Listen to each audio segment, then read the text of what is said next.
like that.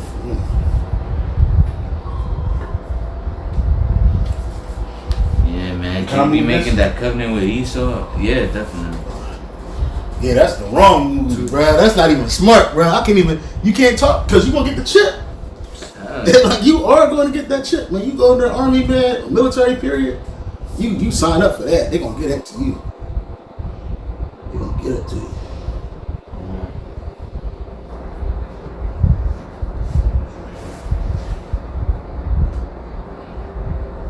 Hell yeah, and they do it like the other day I was working doing deliveries and I was with my woman.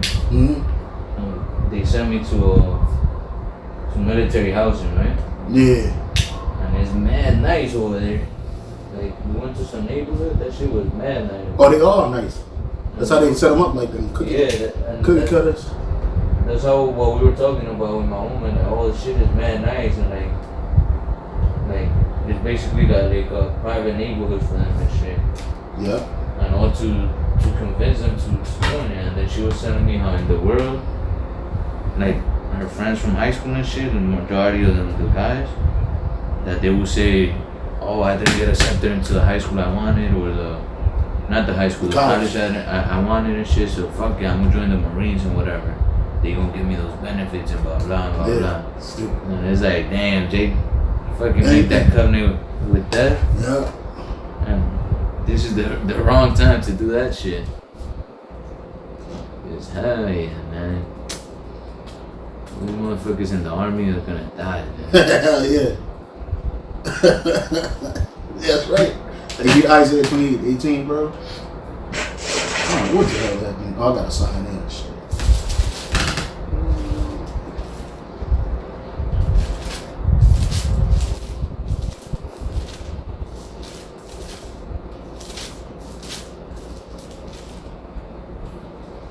Hey, can you see who's live, bro? 20 and 18? Yeah, 28 and 18. Oh, 20. Yeah, we're back.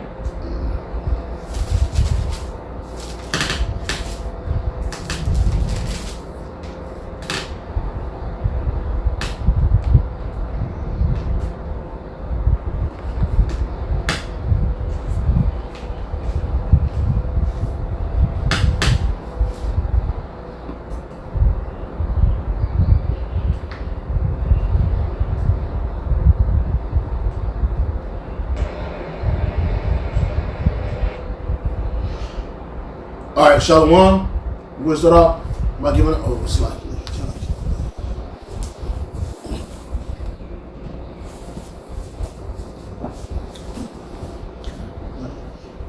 All right, Shalom. We want to start off by giving all praise and honor and glory to Yahweh, Ba'ashem, Yahushai, Ba'ashem, Rakah Kadash. We give double honors to the apostles and the elders at Great Millstones for teaching His word and truth and sincerity and for ruling well. And salutations to our fellow Akim across the four corners of the globe, preaching in the name of Yahweh, Ba'ashem, Yahushai. There's some brothers from Gmshawaii. We out here another week, another camp. You know, you see, we had to continue. We're still doing camp indoors because of the stay-at-home orders, and we're doing camp indoors because this is the law now. You know what I mean? You can't be out there doing standing out there doing nothing, man. Well, in their eyes, doing nothing. You know, so we're out here preaching this word, man. And when the brother had opened, we were talking prior to camp starting, and we're talking about Jake signing up for this military, for this man's military, man. And if you sign up for this man's military at this junction, man, you're just simple, man. Which a lot of people are going to sign up for it anyway, because they want those benefits. You know, this is a big recruiting tool for Esau at this moment, man. People can't eat, people can't work, people need money. So what's the first thing they're going to do, man? They're going to try to run it on the Esau to try to get some type of reprieve, man. You know, and one of the biggest ones, especially you Black, Latino, Native American women. Okay, I thought I put my sword. You Black, Latino, Native American women, man, you like benefits of this world, man. You like to get paid. Okay, you want to have your debt paid off, your student loans from college. So a lot of y'all go to this devil to make a covenant with him so that you can be free from the oppression that you catching, man. Go ahead, brother. Yeah, and Esau's military is like a safe haven, man, because they're always considered essential. You know, they're always gonna be paid, and then basically they're so-called secure because, you know, you join the military, you say, oh, I'm gonna sign up for 8, 10, 20 years and I'm gonna just, you know, get my check. Yeah. I have my medical insurance, and like the brother's mentioning, you know, in these times, those are things that a lot of people are losing, man. Yeah. Their jobs, their security, their incomes, you know, they're not gonna be able to pay for car insurance, for health insurance, because due to the lack of work. This is Isaiah 28:18. It says, "And your covenant with death shall be disannulled, and your agreement with hell shall not stand. When the overflowing scourge shall pass through, then ye shall be trodden down by it." Yeah. So why? Because Esau is not going to save you, man. You got the 2/3 of our people that sell out to Esau, man. You look at Beyonce and Jay-Z. I always use them for an example because right now they're the newest so-called billionaires, man. And you look at these niggas, and you think that they worked hard to get what they got. You know, they sacrificed their life for their craft, man. But in reality, they sacrificed their life for riches in this world, man. They sacrificed themselves to maintain their life in this world. There's a big changing happening, changing of the guard. You know, changing from the rulership of Esau, Edom, to the rulership of the Israelites, man, which is us, man. Okay, and a change from a wicked rulership to a righteous rulership. So nothing is going to stay the same. Okay, and then here it is, you Jakes, you out here, you trying to seek to save your life in this world, and they were always doing that, even during the time of Yahushua. When you read, can you get St. John? I think it's chapter 15. Verse like 50. You can start at 50. That's what these the wicked scribes and Pharisees were trying to do back then. They were trying to save their life, man. You know, they were trying to save, well, not save their life. They were trying to save their they were trying to save their position. Their position. That's right, their position. I'm slacking. I don't think that's it. It says it's the one where it said, don't you know not that it's expedient for one man to die for a nation?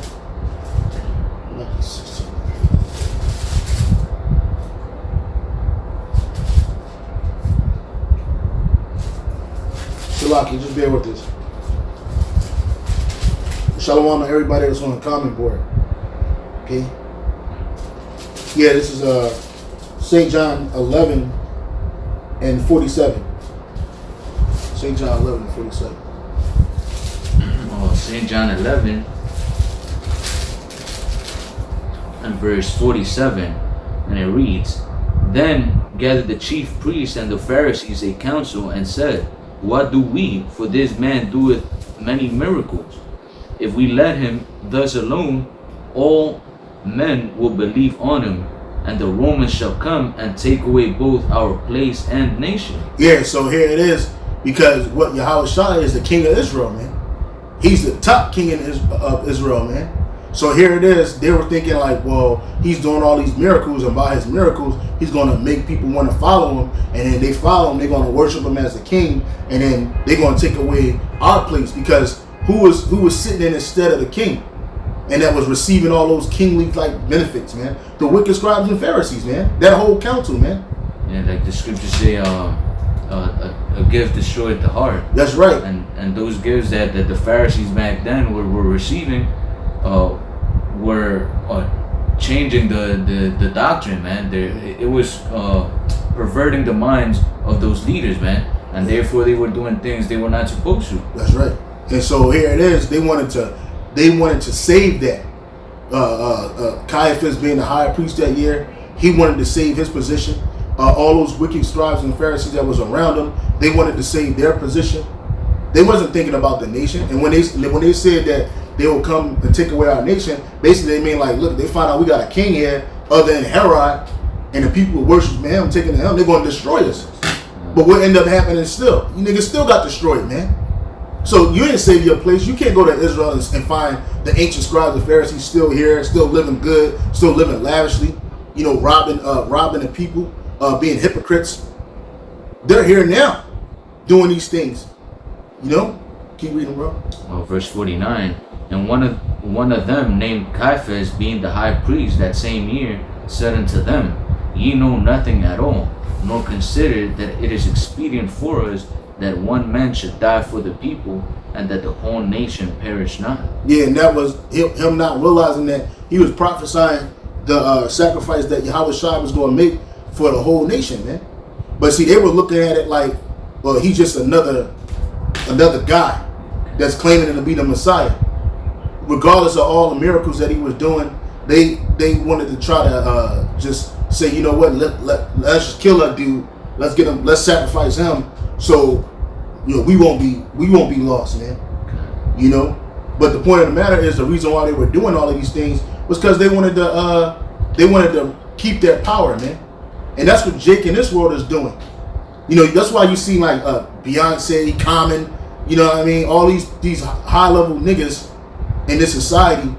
That's why you seen them on that. They had like a World Health Organization concert from the house. All these people coming from these different areas of the world, you know, and talking to the people, talking about how black people was, you know, more likely to die from COVID than any other people, and all this other crap, and how we are loving each other and coming together type shit, because they want to save their position.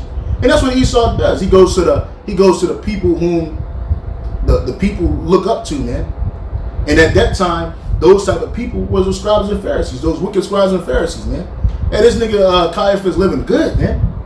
You know, the rest of the council, they was living good. They were getting money. You know, they were over the temple, which was a big revenue, especially during the high holy days. You know, so they were eating good. So they looked at it like, look, Yahushua is here. You know, this man, because they thought he was just a man. You know, they're looking at him like, oh man, he gonna take all this away. And you can't say that Jay-Z, Oprah, Michael Jordan, none of these low-level rich niggas, because they're not wealthy. They're just some rich niggas. When you see these people, they don't want to let that go. Just like the Jake in the ancient world didn't want to leave Egypt, man. And how did you know they didn't want to leave Egypt? Because when we got into the wilderness, niggas started complaining. Niggas started complaining, murmuring after all those miracles and all those wonders and signs of wonders that Yahushua did for us, you know, through his servant Moses and through the power, you know, destroying Pharaoh, you know, and preparing us to go into our land. Jake was backbiting, talking shit, man. Oh, we should go back to Egypt, back get the leeks and the fish, you know. We was eating good, and that's how niggas are now. Like, see it is when we are here preparing the way through the spirit party for the kingdom of heaven, where we're going to have complete and absolute sovereignty. We're going to have a kingdom, a righteous kingdom. We actually going to have a king, because Jake in the world ain't got no king. Who are your kings, man? A bunch of homosexual, quasi-homosexual deviants, man. You know, but we're going to have a righteous king. Because, first of all, we're going to have Yahushua, then we're going to have King David, then we're going to have the rest of the 12 and the rest of the 144,000. So we're going to have a righteous kingdom. We're going to have eternal life. So nigga don't want to live forever. Nigga want to live for the moment. Because Esau taught him how to live for the moment, man. So Jake just consumed with that. Well, if I ain't got it now, I don't want it later. Or like Polite said, I want mines now and I want mines later. Nah, nigga, you don't get nothing for free. Even Esau teach you that. So you're going to have to suffer. And Jake don't want to suffer. They don't want to suffer through the curses, you know, just working a regular job, 9 to 5. So what they do, they sell dope. They go out and trick. They go out and whoremonger. You know, really they go out and just break the law of Yahushua. And then in doing so, they think that, oh, I'm winning, I'm good. But then eventually it's going to catch up to you. You know? You got it, brother. I had Isaiah 31:1. It says, "Woe to them that go down to Egypt for help, and stay on horses, and trust in chariots, because they are many, and in horsemen, because they are very strong. But they look not unto the Holy One of Israel, neither seek Yahweh Ba'Shem Yahushua." That's right, man. And like we're going into all you Jakes that set out, man. You did it for for help, man, because you saw your conditions. Basically, you saw yourself under the curses that the Most High put us under for our disobedience, man. You see, and you go to Egypt, which spiritually we know as America, man. Ultimately to Esau, because the scriptures tell us that we were gonna go to our enemy for the one of all things, man. You see, and the way Esau gives you gifts or benefits or perks is if you sell out, man. If you betray Yahweh Shem Yahushai, man. So it says, woe unto you, destruction. And that's what's gonna come, because like the brother mentioned before, those of you that have received benefits, that are in high positions of power, that have money, you know, that Esau gives exclusive access to certain things, you're not gonna let those things go, man. That like the young man that came to Yahushai and told them, "Oh, master, I have kept that commandments, you know, since I was young. What else can I do?" Roughly paraphrasing, and Yahushai told him, "Go sell all thou hast." And it tells you in the scriptures that he got really sad, man. Yeah, he just walked away. Because ultimately he wasn't spiritually ready to let go of the world, man. You see? And that's what's gonna happen to, you know, majority of the 2/3 that did sell out, man, including within the nation of Israel, man. You know, you got all these alphabet groups, like chief example, this dude that just died, Comfy, man. You see, he was fucking living the life, man. Yeah, he was, man. He had money, everything, man. And then the Lord started punishing him for his wicked acts, man. And ultimately he took his life, man. That's right. You know, as we know it now, yeah, he took his life, man. That's right. You know, because he wasn't a man of the Lord. He wasn't following after Yahweh Shem Yahushai. He was following after the ways of this world, man. Because they want you to believe that your pastor, your preacher, he got to be some rolling in the dough type dude. He got to be some ultra successful business guy. You know, like, you know, the stuff that Nate's doing is no different than T.D. Jakes. It's no different than Joel Osteen. They just got more money than him, man. That's right. You know, but he's a millionaire, but he trying to play it like he's a prophet of the Most High, man. Which he could be a man of the Lord, like Apostle Tahar said, but right now he's not acting like one. You know, and it's going to take a lot of humility for him to come out of that, man. You know, and at the end of the day, the things of this world are not going to save you from the wrath to come. Scripture says, riches profit not in the day of wrath, man.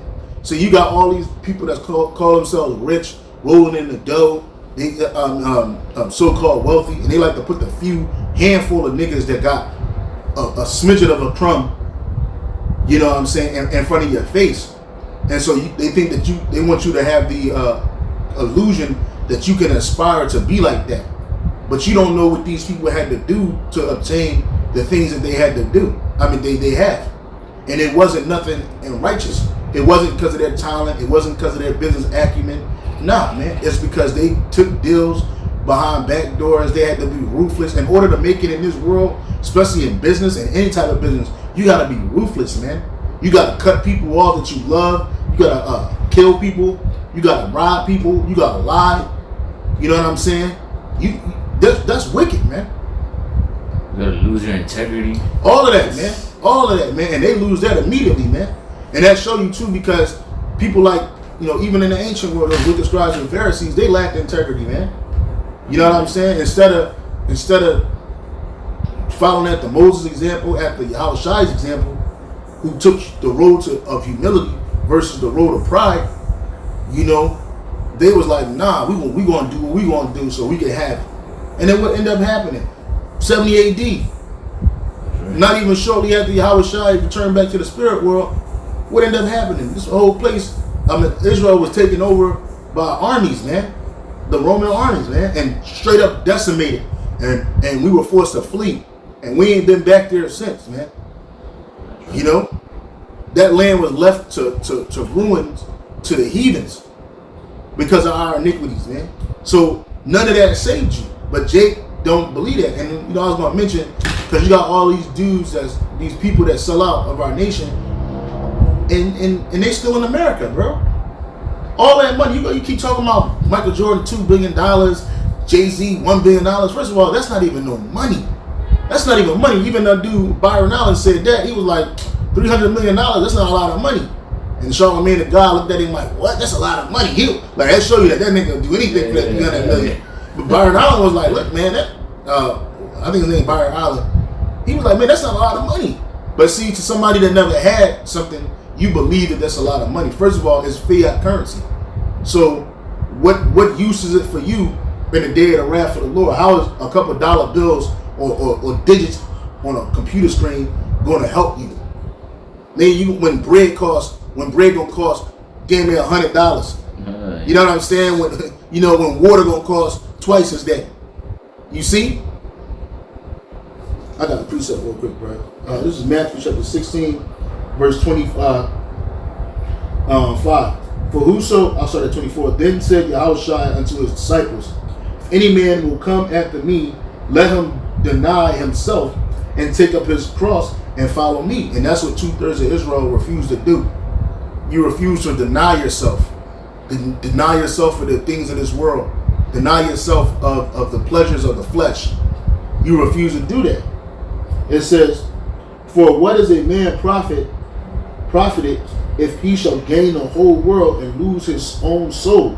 Or what shall a man give in exchange for his soul, man? And you can't give nothing in exchange for your soul, man. You can't. And then you get that away, not just, people think that it's just some Edomite, creepy ass red Edomite with some horns and a pitchfork behind a door with some blood in the pen, make you sign that deal. But no, we were talking about people in the military. That's a covenant, and you sign it. Once you in the military, once you sign that contract, first of all, that's the worst contract you could ever sign. You wanna know why? First of all, you ain't read it. You didn't read through the whole contract. You didn't have a lawyer there to walk you through the contract. You just got some NCO non-commissioned officer who got put into recruiting school, and now he's recruiting you, walking you through this paperwork, and you think that he got your best interest. No, he ain't got your best interest. He got the government's best interest, man. That's right, and that reminds me of, I had a fucking NCO. I was, back when I had that shitty truck, remember? I parked in Safeway parking lot, and my car used to make this noise, like really loud noise, like wee, wee, wee. And I parked my car, and then he gets off of like a BMW and shit. And then I seen him like waiting right there, right in front of, not right in front of my car, but like on another car.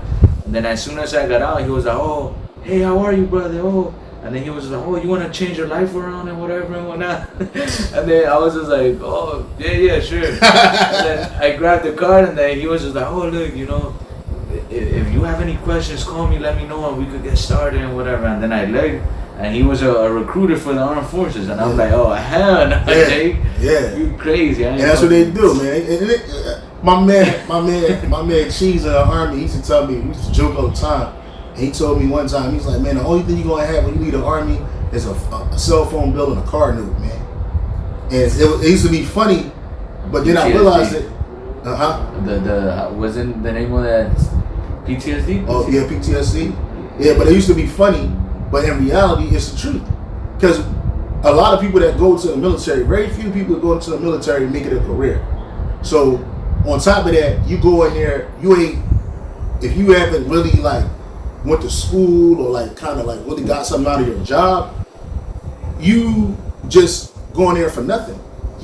You're going there you don't have no control over your life, zero. For the next 3 or 4 years of your whole life, you gotta ask permission to leave. And the longest you can stay somewhere is 30 days. And then don't let nothing be happening in the world or in the military world, because you can't go. And if you want to get out, they got something called stop loss, which you can't get out. It's your time to get out, but then they got stop loss implemented. You got to stay. You got to stay until that thing is lifted up, and you don't get no extra money. You don't get no extra benefits. They're not gonna look at you separate as anybody else. You a soldier. You fall under federal law, so anything you do is a felony. Anything you do or commit, any crime you commit is a felony automatically. They can tarnish your whole life, man. So here it is. You sign up for some so-called benefits to, what do you say, to improve your life, to change your life. Yeah. You think you're gonna change your life, but in reality, man, you ain't got no life to change, man. And then when you get out the Army, it ain't like they treat you any better because you was in the Army. I mean, you might hear some civilians say, oh man, thank you for your service. That's just something to say, man. Because the Army ain't thankful for your service. They don't care about you, man. Oh yeah, I'm out the Army. All right, bye. You know, you want to try to get some extra money, you got to go through the VA services, which is the Veterans Administrative Services, man. You can't go to the Army and be like, hey, man, I did this, I broke my leg, y'all owe me some cash. No.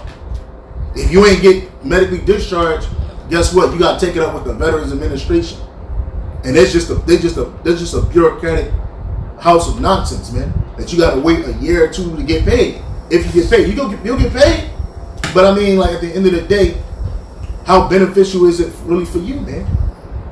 Nobody in the real world cares that you was in the Army. Nobody in the real world cared that you was in the military. And nobody in the real world, and you know the scripture says, the Most High said, what if you can get it, it's in Ecclesiasticus. It says a man of war to suffer poverty. Like the Lord hates that, man. And the majority, a lot of these homeless people out, a lot of these men that are homeless out here, and even women, were veterans, man. That lost their mind, that got hooked on some type of drugs, you know, or just became indigent. And where's the military to help you out, man? Unless you got access to these programs, and you got some people that's so sick, and this is worldwide. Even when you go to the UK, you got veterans, boxes and boxes of paperwork trying to get some type of compensation, man. You know?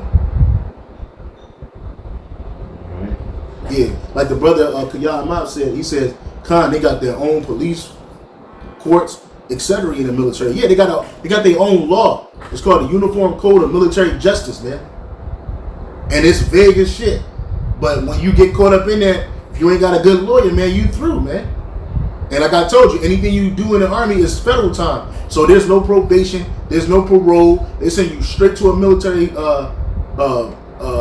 military prison camp. And that's where you at for all those years, man. Unless Trump, like he just did, he pardoned a couple of them Edomites that got locked up. He pardoned a couple of them, man. You know? So here it is, you sign this deal and you sacrifice your life for what? For nothing, man. You fighting against your own people, okay?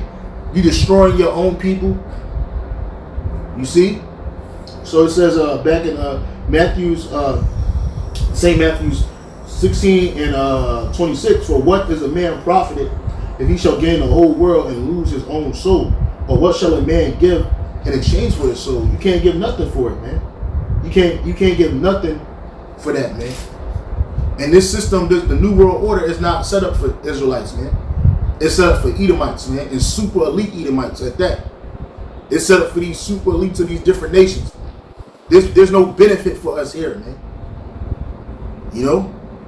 And the Wadi Yahweh Bashim Shai for allowing it to be so we don't have nothing to want in this world, man.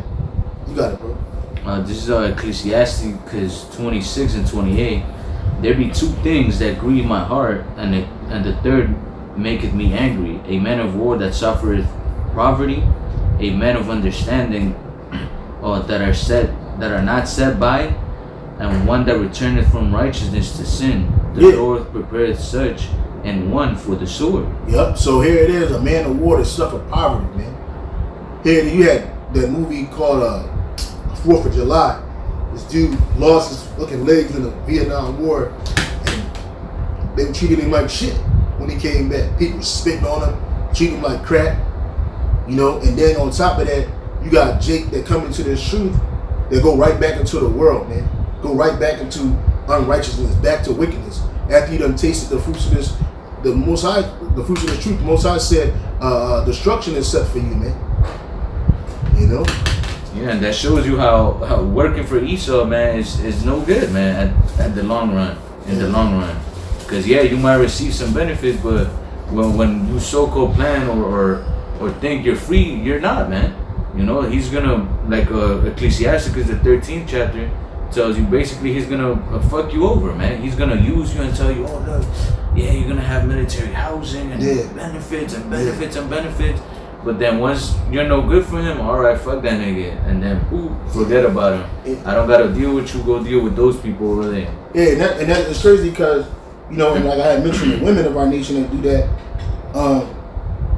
that go to the military for these benefits, man. and they a lot of them they went to college, so now they're officers, so they get paid a certain amount of money. You know, that's another thing too, because women don't want to do a lot of work, so they'll try to do the cheapest thing, the slickest thing they can, and a lot of times they'll go to school, graduate, and then become officers in the military.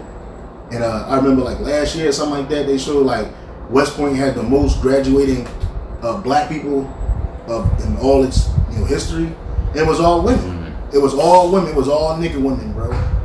And they and one of the stipulations for the military, particularly for officers, you can't come in here pregnant. You can't have no children, and you can't be married, man. So they just signed up a bunch of ghetto gaggers, man.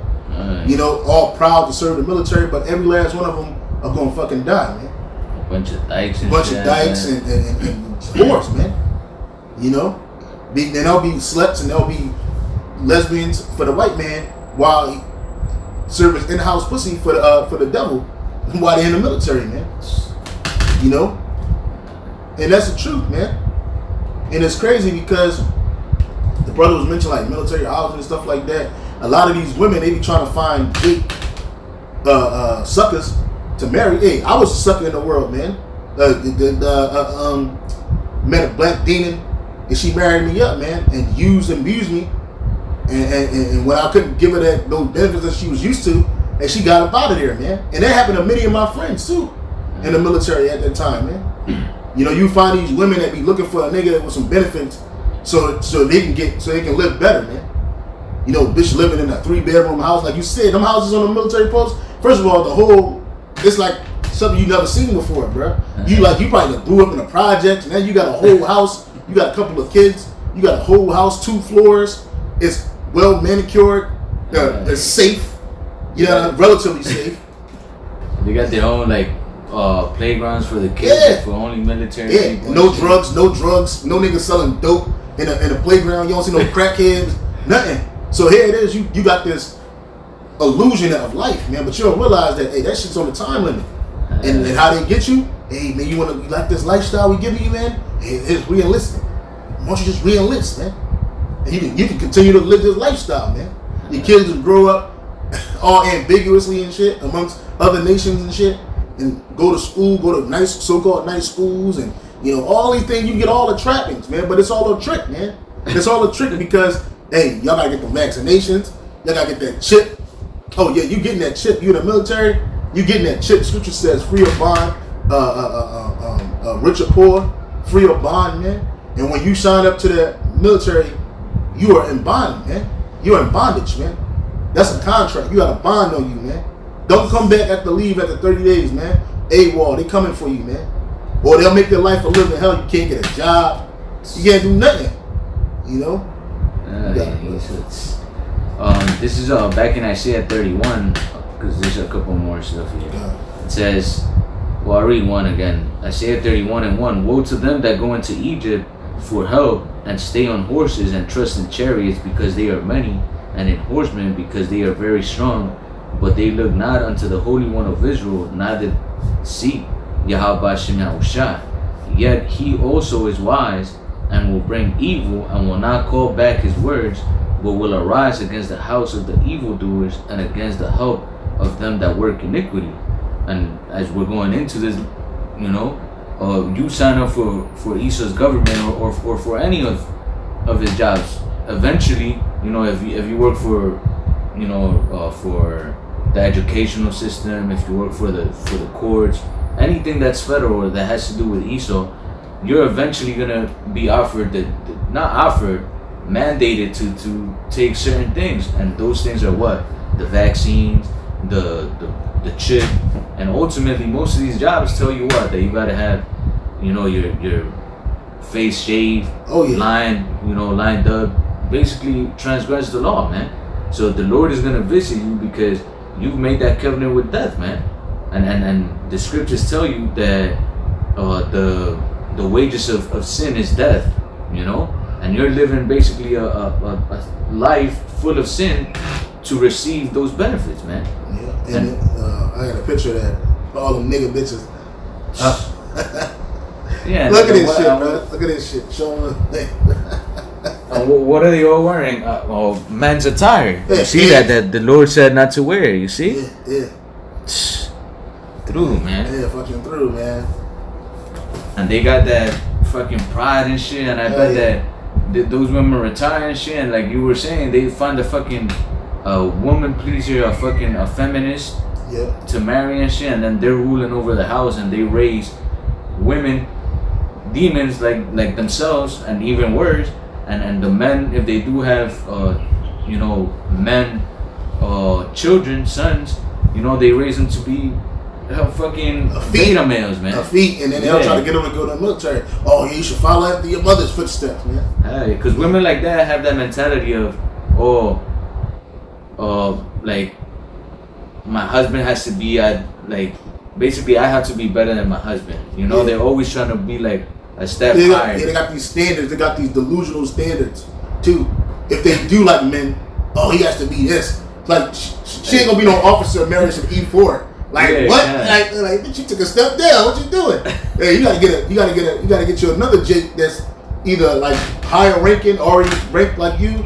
Because a lot of these niggas, they want to be generals and shit. You got black generals in the military, man. Black, female, and Latinos. Because it was Latinos and it was Negroes in that picture, man. Yeah. And the black and Latino woman, they go straight to the white man, go straight to the devil. Right. You got it, right. Yeah, and like they want a high-ranking officer, but I was talking like spiritually, like they want him to be like less than her, like in his spirituality, man. So basically, you listen to me, we're equal and shit, but basically I run the family. Because imagine what a woman like that is gonna be, man. A general of the army. They got him. And I'm gonna show you this one chick. Her husband, he's hella effeminate, man. Look at this shit. This is her husband. And he looks like a beta male, man. He do anything this bitch told him to do. Hey. Yeah, he look like he do anything that bitch told him to do, man. Well, she's a general. She got connections. Oh, yeah, I love my wife. I'm gonna support my woman. I'm a loving, supportive husband. He's supposed to be the general. She's supposed to be putting, and it's crazy because it's the other way around. You see the Edomite generals, their wives are always pinning them. But you got this dude, this demon, her husband is pinning her, man. You see? This shit. Man, you gotta bend down and bow to this bitch, bro. She's a general. She's a 1-star, bro. And Lord knows what she had to do to get that star in her chest, man. And it wasn't just the physical fitness. It wasn't because she was an expert in her job. No, man, she had to suck up. She had to do whatever it took to get that, man. A woman general? A female general, bro? That shit didn't even exist in the ancient world, bro. And like the scriptures tell you that the Lord has deprived her from wisdom and knowledge. Yep. Roughly paraphrasing, and you go into those words. In the blue letter, it tells you acumen of war. Acumen of war. Yeah, man. You see, so it's like, well, they definitely had to fucking be doing some wicked ass shit to get in this position. Hell nah. You don't know what the fuck's going on. Shit to shine over, man. This is Job 39 and 17. Job 39 and 17. Yeah.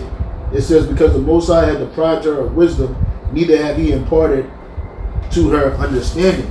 And when you look that up, you need the black female being on it. So, I'm sorry, brother. I was trying to look it up real quick. Hold on. Job 39. You want some water? Time, brother. And 17. When you look up that word for wisdom, okay? That word for wisdom in the Hebrew is chakama. It says wisdom, skill in war, wisdom in administration, shrewdness, wisdom, prudence, and religious affairs. Wisdom, ethical, and religious. And women don't have that, man. You are incapable of having these type of strips, man. Those strips were given to a man. Listen what it says, brother. It says wisdom, wisely, skillful man. You see? So the Most High deprived you of that, man. He deprived you of that. And when you go to the Hebrew word for understanding, it's bayana. It says understanding, discernment. You see? Faculty, object, personified. Acumen. See? These women don't have that kind of skill, but yet they'll line them up, make a motherfucker a 1-star general, man, a 3-star general, a 4-star general, and then she and I've been in the military, so I know how that works. They don't do shit, bro. They got people to serve them. They really do. They got like NCOs to carry their hats, they carry their bags. They get an in-home chef. They get paid $100,000 a year. You know? They get, you know? But the whole time, this demon is serving Satan, man. Like that one dude, the attorney general, that boy nigga that talking about he got diabetes, heart disease, all kinds of water, brother. He got all kinds of ailments. But wait a minute, nigga, you the highest doctor in the country, man. And when you look up the attorney general, what's it? Is he? What do you call him? I think he called attorney. Is he called a? What's this dude called? The surgeon general. You look up the surgeon general, right? And it's always a nigga. They always make a nigga a surgeon general, man. It's not even a real rank, bro. It's a fake rank, man. It says Surgeon General of the United States.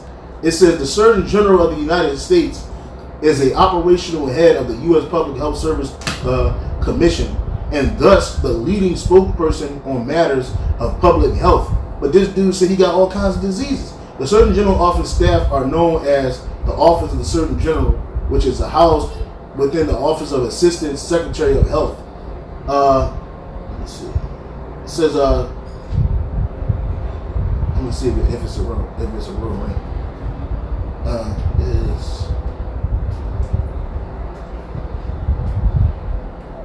Yeah, so it says it's a Surgeon General in the military.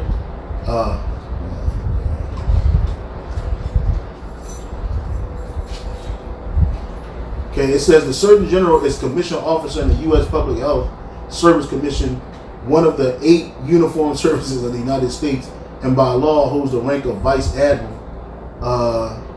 And I was just here, but it ain't a real. They said I remember looking it up. They said he's not really a general, but that's the rank they get, man.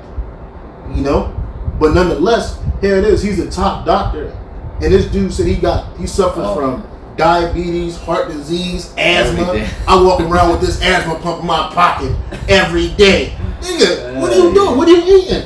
You're a doctor, bro. You're supposed to be the healthiest dude in the room, bro. If somebody ain't healthy, I mean, it's healthy. It gotta be you, man. But they, like the scripture says, you are physicians of no value, man. Physicians of no value, brother. Man, as we were talking about the general and how they treat them, the women and shit. That's basically the covenant that Eve made with the serpent, man. Yep. You know, the serpent probably told Eve like, hey, you're not gonna serve the men are gonna serve you. Like, follow after my ways, our ways. You know, the ways of wickedness, man. And that we're going into, like, these women do anything and everything to get in those positions of power, man. Yep. They'll turn on their own people. They'll kill them in front of the man, yo, just to get that rank. Demons, bro. Oh, I serve my country, but just what did your country do to us, man? How did your country serve your people, man? Oh, we're progressive. Why? Because you got some rank. And you know, one thing I hate about Jake, man. One thing I hate about Jake, amongst many things, is their lack of integrity, bro. Like when you look at our nation, man, like Esau's a demon by nature, but no other nation in this world act the way Jake act, man. You know, you just give your nation up for nothing, bro. You know what I mean? You don't even care. Like, you don't even have no sense of the Wadi Shai for Yahushua, man. And the apostles, man, because they had the highest integrity that you can have, man. Yahushua, when they came and grabbed him up, he didn't snitch on nobody. Even though he told, you know, King David at the time, Peter, that he was going to deny him, you know, but that's neither here nor there. He still stayed with him. But they turned their back, you know, even when the chick was like, yo, you was with him, you be with him. He was like, no, fuck out of here. He cussed her out and everything, man. But the point of the matter is Yahushua didn't rat on nobody, man. He didn't snitch on nobody. He didn't turn his back on his people. He took that because he knew he had to take it, but he's also the quintessential example of integrity, bro. And that's the kind of integrity we should all be trying to reach, man, and obtain, man. You know, because he ain't take no deal, man. You know, here Satan trying to give him everything. Oh, the world is already the Lord's, man. How can you tempt the Lord with something that's his, man? But he tried it anyway. But see, Satan come tempt the lesser of our people of the things of the world, and you take it, man. You just flip on your people, man. You don't have no respect, no regard for your nation, man. Especially the women of our nation, man.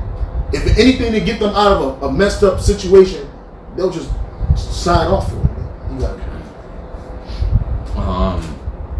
Orphanages. Isaiah 31 and 3, it says, "Now the Egyptians are men, and not God, and their horses flesh, and not spirit. When Yahweh Bashim Yahushua shall stretch out his hand, both he that helpeth shall fall, and he that hoping shall fall down, and they shall fail together." Yeah, so all the zealots of our nation that help this man, that help his system, you gonna fall right along with his system, man. All you female generals, you male generals of our nation that want to be up in this man's army and help this man push his agenda, you gonna fall right along with it, man. It's not gonna be to your salvation. Okay? You're not gonna be saved, man. You're gonna die right along with your master, man. Since you believe in him, his system, you're gonna fall right with him, man. And that's the outcome of anybody that go for this man's system, man. Because what can this devil give you, man? What, especially at this junction, I'm gonna give you $1 billion in a house, nigga. I don't want that. That ain't enough, man. That ain't enough, bro. You ain't got enough. And like my man Cleo McDowell said, you ain't got enough to buy me off. You know what I'm saying? You know what I mean? And that's the truth, man. What can you give us, man? Here it is, Yahweh Shai is coming anyway. And he coming to destroy this place. So any investment that we make in this society will be a losing investment, man. And any smart businessman knows not to invest in a sinking ship, man. Yeah, you can buy when it's low, but if it's like, this dude, you got a business that's completely filled with debt and just like going nowhere, that's America. You know what I'm saying? I'm not going to take on $20 trillion of debt for what? Hell no, man. For this? Nah, you ain't got enough, bro. And the most Esau is offering the people now is peace and safety, man. You know, and the scriptures tell us that when they say peace and safety, sudden destruction cometh, man. Because if you really look at the whole spectrum of things, like you got to look at all the things that are going on, the coronavirus, which is a plague. You got the shortages of food that are coming due to all this stuff, the economic collapse, war. And then on top of that, you got the chariots, man. The brother's been sending videos of all the chariots popping up everywhere. So you got to say, okay, what about the chariots? Can the government save me from the chariots? What the hell is going to happen when those things come, which the world sees as UFOs or aliens, whatever? You see? So you don't have any security at all, man. Because as the scriptures tell us, Yahweh Shai is going to come back in those chariots with the angels to destroy all of the wicked of our nation and of the heathens, man. You see, so you don't. What is Esau gonna give you to betray the Lord? Nothing. And those of you that do betray the Lord for crumbs, you're gonna have a horrible judgment coming your way, man. Hey, the brother Kayah Math put up 808 Israelite Kayah Math, Psalms 118 and 8. It is better to trust in the Lord Yahweh Bashim Yahushua than to put confidence in man. See? That's right. Jeremiah chapter 17, verse 5. Thus saith the Lord, Yahweh Bashim Yahushua, cursed be the man that trusteth in man, and maketh his flesh his arm, and whose heart departed from the Lord, Yahweh Bashim Yahushua. You know, and that's what happens to Jake when they get caught up with the wiles of this devil, man. You know, they get caught up in this witchcraft, and they really believe these lies. You believe these soft words this dude speak to you. Scriptures say that this nigga, he'll tell you good things. You know, he'll tell you that you can have anything you want, man, until he can't use you no more. You know? So you gotta find another way to be used by this devil, man. You know, like Jordan, this nigga Michael Jordan, they use this nigga sneakers to keep you people dumb, man. They don't really need the nigga around, you know, and eventually he's gonna outlive his usefulness, like Kobe Bryant, you know.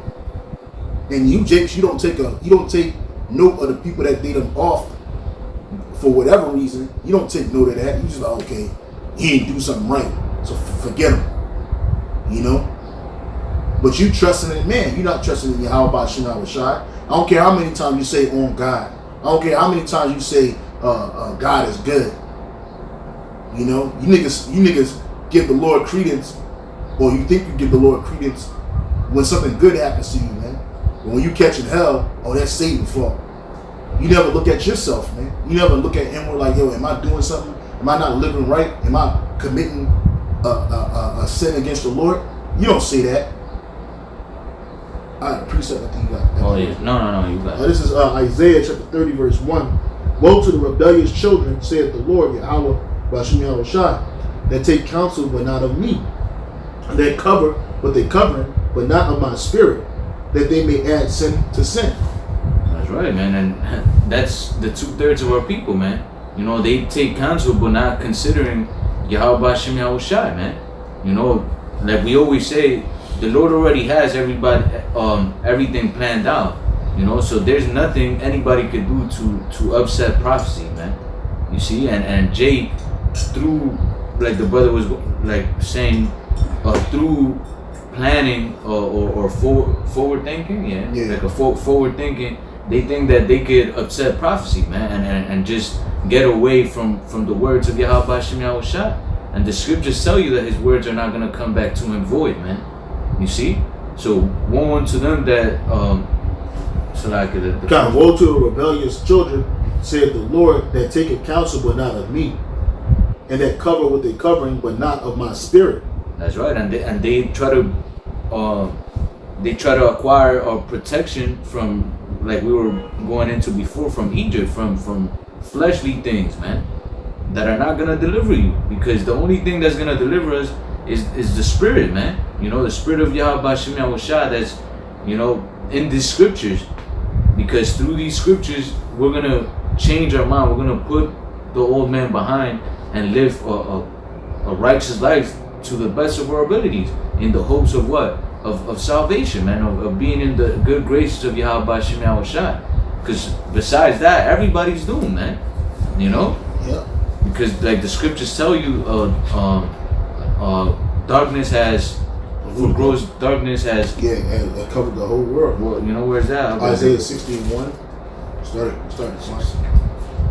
Yeah, man. This world is completely finished, man. Yeah, and the scripture says, cover with a covering, and of a spirit, but not of. Cover with the covering, but not of my spirit, that they may add sin upon sin, man. That's why you Jakes are all in the Christianity and Islam and all these wayward doctrines, because these doctrines don't condemn you for your life that you're living, the things that you're doing. You're not convicted in the spirit by Allah. You ain't convicted in the spirit by Jesus. Jesus tell you he love you, and that's the spirit of Edomite. Oh, I love you, no matter what you do, no matter what you say. I just love you, man, and I just forgive you.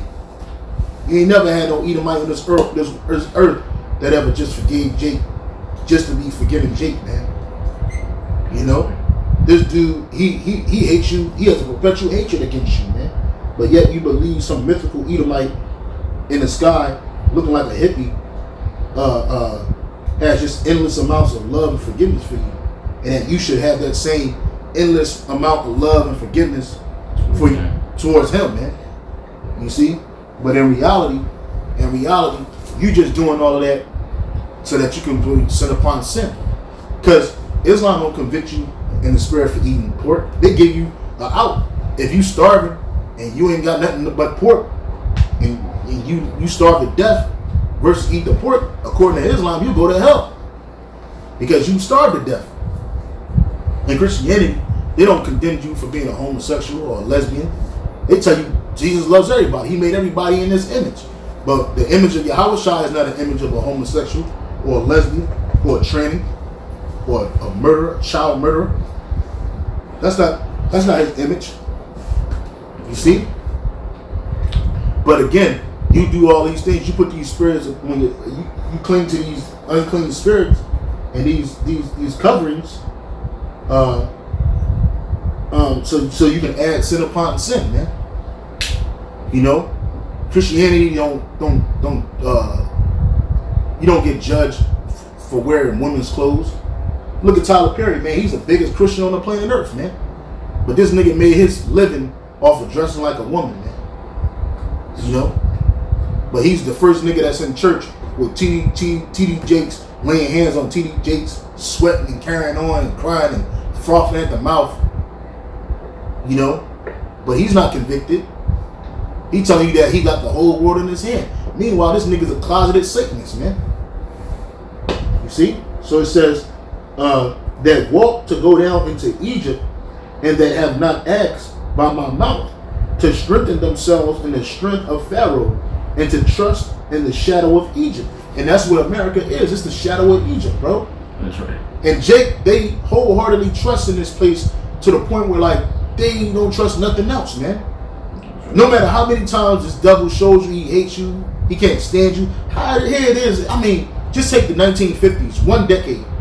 Take the 1950s, bro. All these devils was straight up showing you they outward hatred for you, man.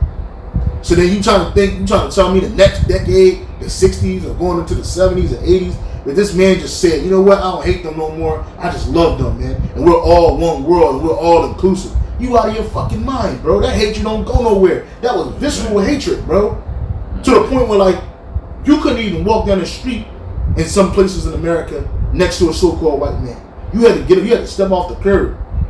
You know what I'm saying? Do you think that just left with one generation? Like, he didn't teach his kids that? They didn't teach their children that? You know? Like, I was just watching this video on Instagram about this Edomite and her boyfriend. I think they supposedly high school students or whatever.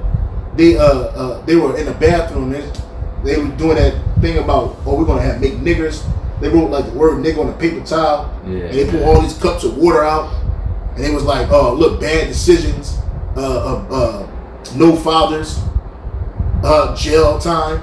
They just kept it running, just talking all this shit, right? And then when the devil get called out, she's trying to play the victim. Oh, I was in a relationship with a boyfriend who was racist, and I let him put his ways on me, and I this is from the bottom of my heart. Please forgive me. I didn't mean to do this. But you was right there in the video with laughing and carrying on, man. Like you actually meant to do this, man. And I don't even know why Jay getting mad about that shit, because this devil has a perpetual hatred for you. Ezekiel 35:5 will tell you that. If you read the scriptures with understanding, you would know this, man. You would know that you are you behind enemy lines, man. You would know that, man. But Jake, you just simple, you stupid. That's the scripture says, my people are astonished. They are foolish, they have not known me. That's right. You know, they're wise to do evil, but to do good, they know not how, man. You see? Jake, you just straight up give to this devil like he cares for you, man. Nigga, we went through hardcore slavery, man, for hundreds of years, man. Not just in America either. Okay? We went through the encomienda system. We went through Indian boarding schools, man. And that hatred just don't go nowhere.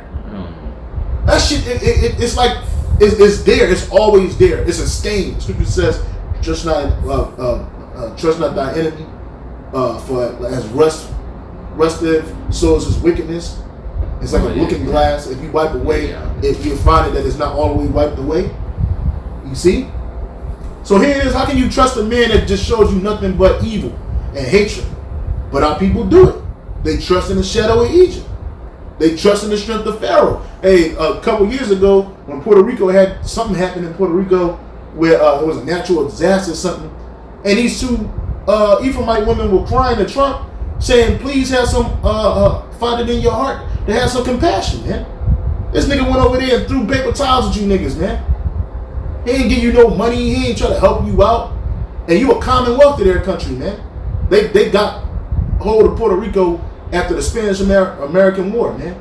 And the Spain seceded Puerto Rico to America, man. And America ain't helping you out, man. Go ahead, bro.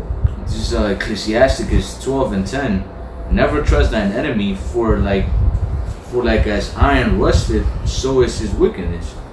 And once you, once rust starts, or a piece of iron or metal, certain metals, get rust, that shit starts spreading, man. And it don't stop unless you completely cut the whole thing off, man.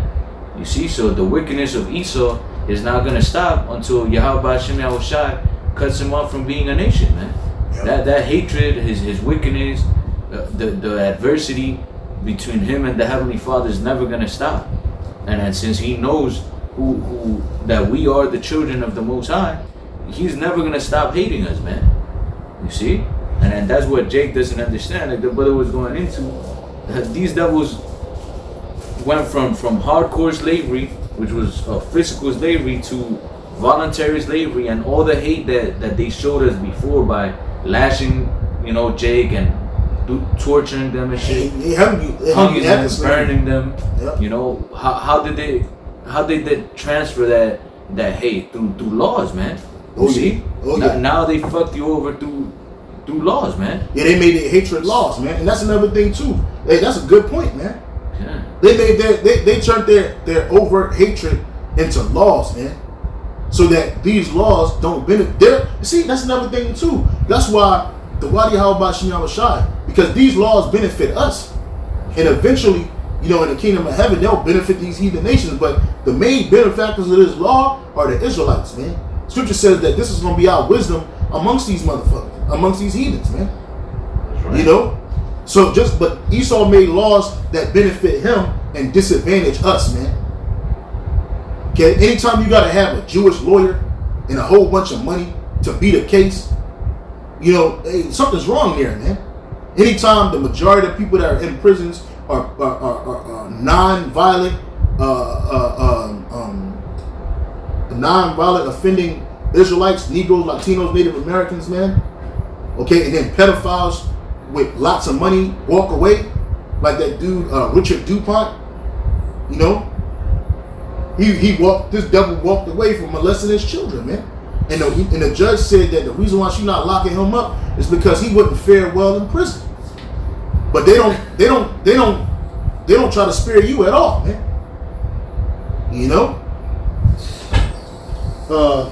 Ezekiel 35:5. It says, because thou hast had a perpetual hatred and hast shed the blood of the children of Israel by the force of the sword, and in the time of their calamity, and the time that their iniquity had an end. Therefore, as I live, saith the Lord power, I will prepare thee unto blood, and blood shall pursue thee. Since thou hast not hated blood, even blood shall pursue thee, man. And that's what's going to happen to you in the kingdom of heaven, man. Blood going to be pursuing you, man. Okay? You got this bloodlust, man. Well, guess what, man? In the kingdom of heaven, man, you're going to find out what true hatred is, man. You're going to find out what true bloodshed is, man. And nobody's going to be there to prevent us from enacting the will of Yahweh Hashem Yahushai. What's that? Ezekiel 25:12, bro. Nobody's going to stop that because it's going to be sanctioned by the Heavenly Father, Yahweh Hashem Yahushai. And there's no idol that you can call on that's going to save you, man.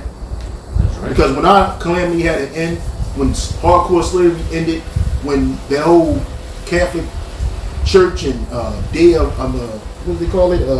The era of exploration or whatever ended. Hey, you Edomites furthered our affliction, man. You didn't let us go back to our land. You didn't tell us we the Israelites, and you know we're the Israelites, man.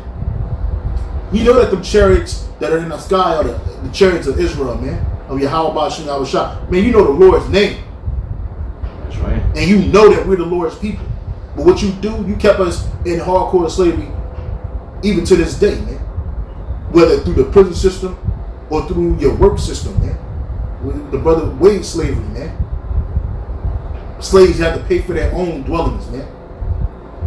But yet we anything we do in this society is to make your society wealthy. It's to make your society rich, man. You got people in this world that ain't never worked a day in their life, man, but claim that they're the most smartest people in the world, and their business acumen. Here it is, Bill Gates don't even have to have a doctor's degree in medicine, but he's telling you about vaccinations, man. This nigga telling you about what's good. He read a few books, and all of a sudden, supposedly he's read a few books. He reads a book a day. And the scripture says with much reading becomes weariness. He's supposed to be reading books every 5 minutes, man. But this devil, according to him, He reads these books, and now he's an expert on vaccinations.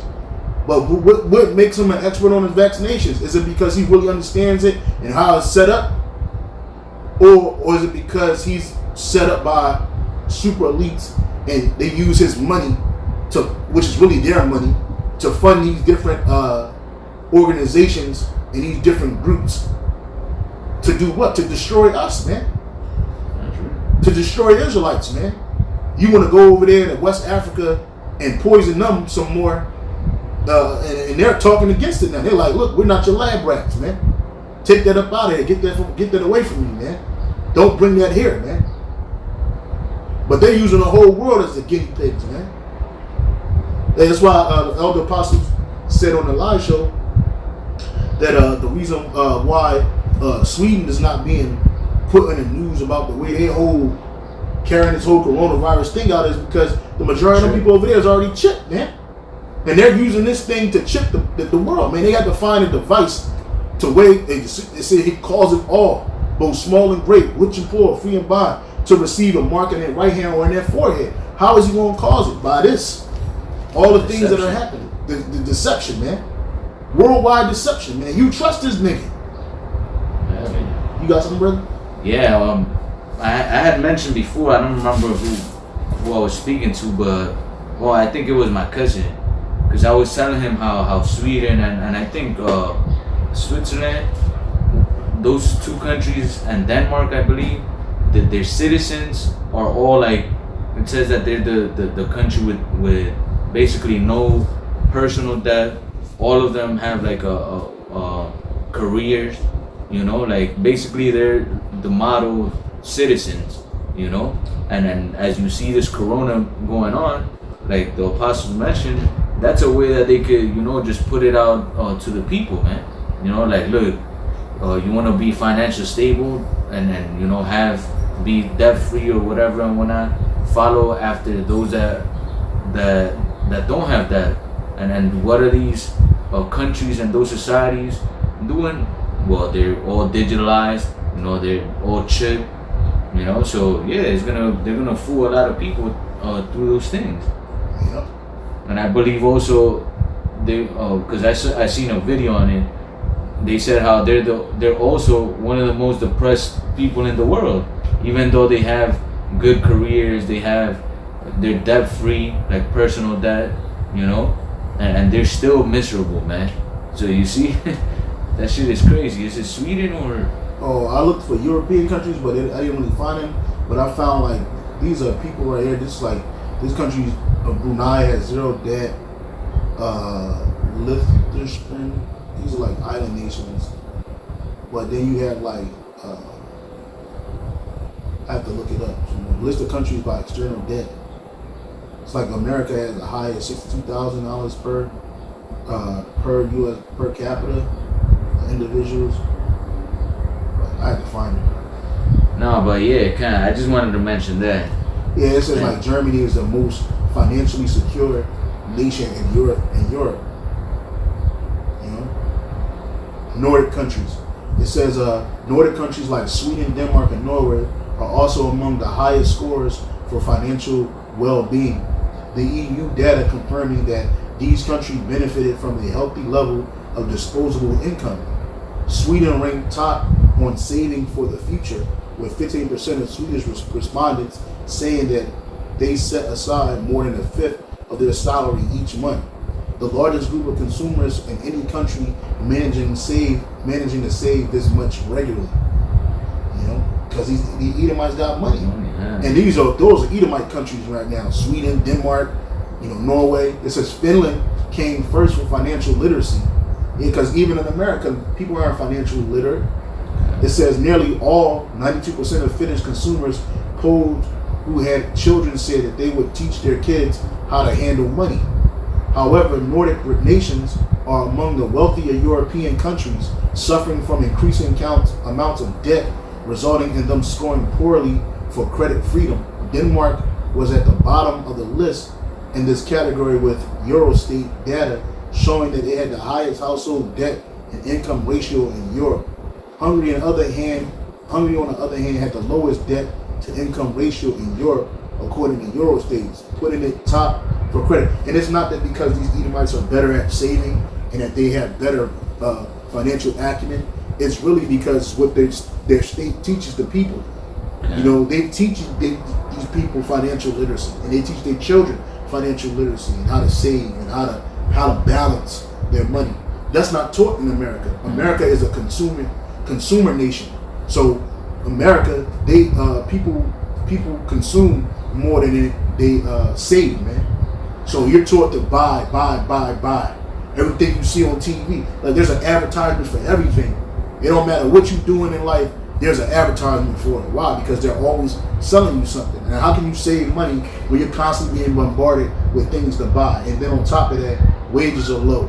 On top of that, the cost of living is high. And then you got all kinds of, you got to pay for everything in America, man. Okay. You know, a lot of other countries, they look at America like, oh, it's the place to be. But in reality, man, you're going to have nothing, man. There's no reason why the average American is spending over 40% of his income on household, man, to maintain the household, you know. And now the thing is now is like nobody got no job now, so people are just basically living in their house on borrowed time, man. You know. Oh, you want to go back to it? No. I had a precept to show how these nations, especially Esau, hate us, man. It says, Lamentations 2 and verse 15. All that pass by clap their hands at thee.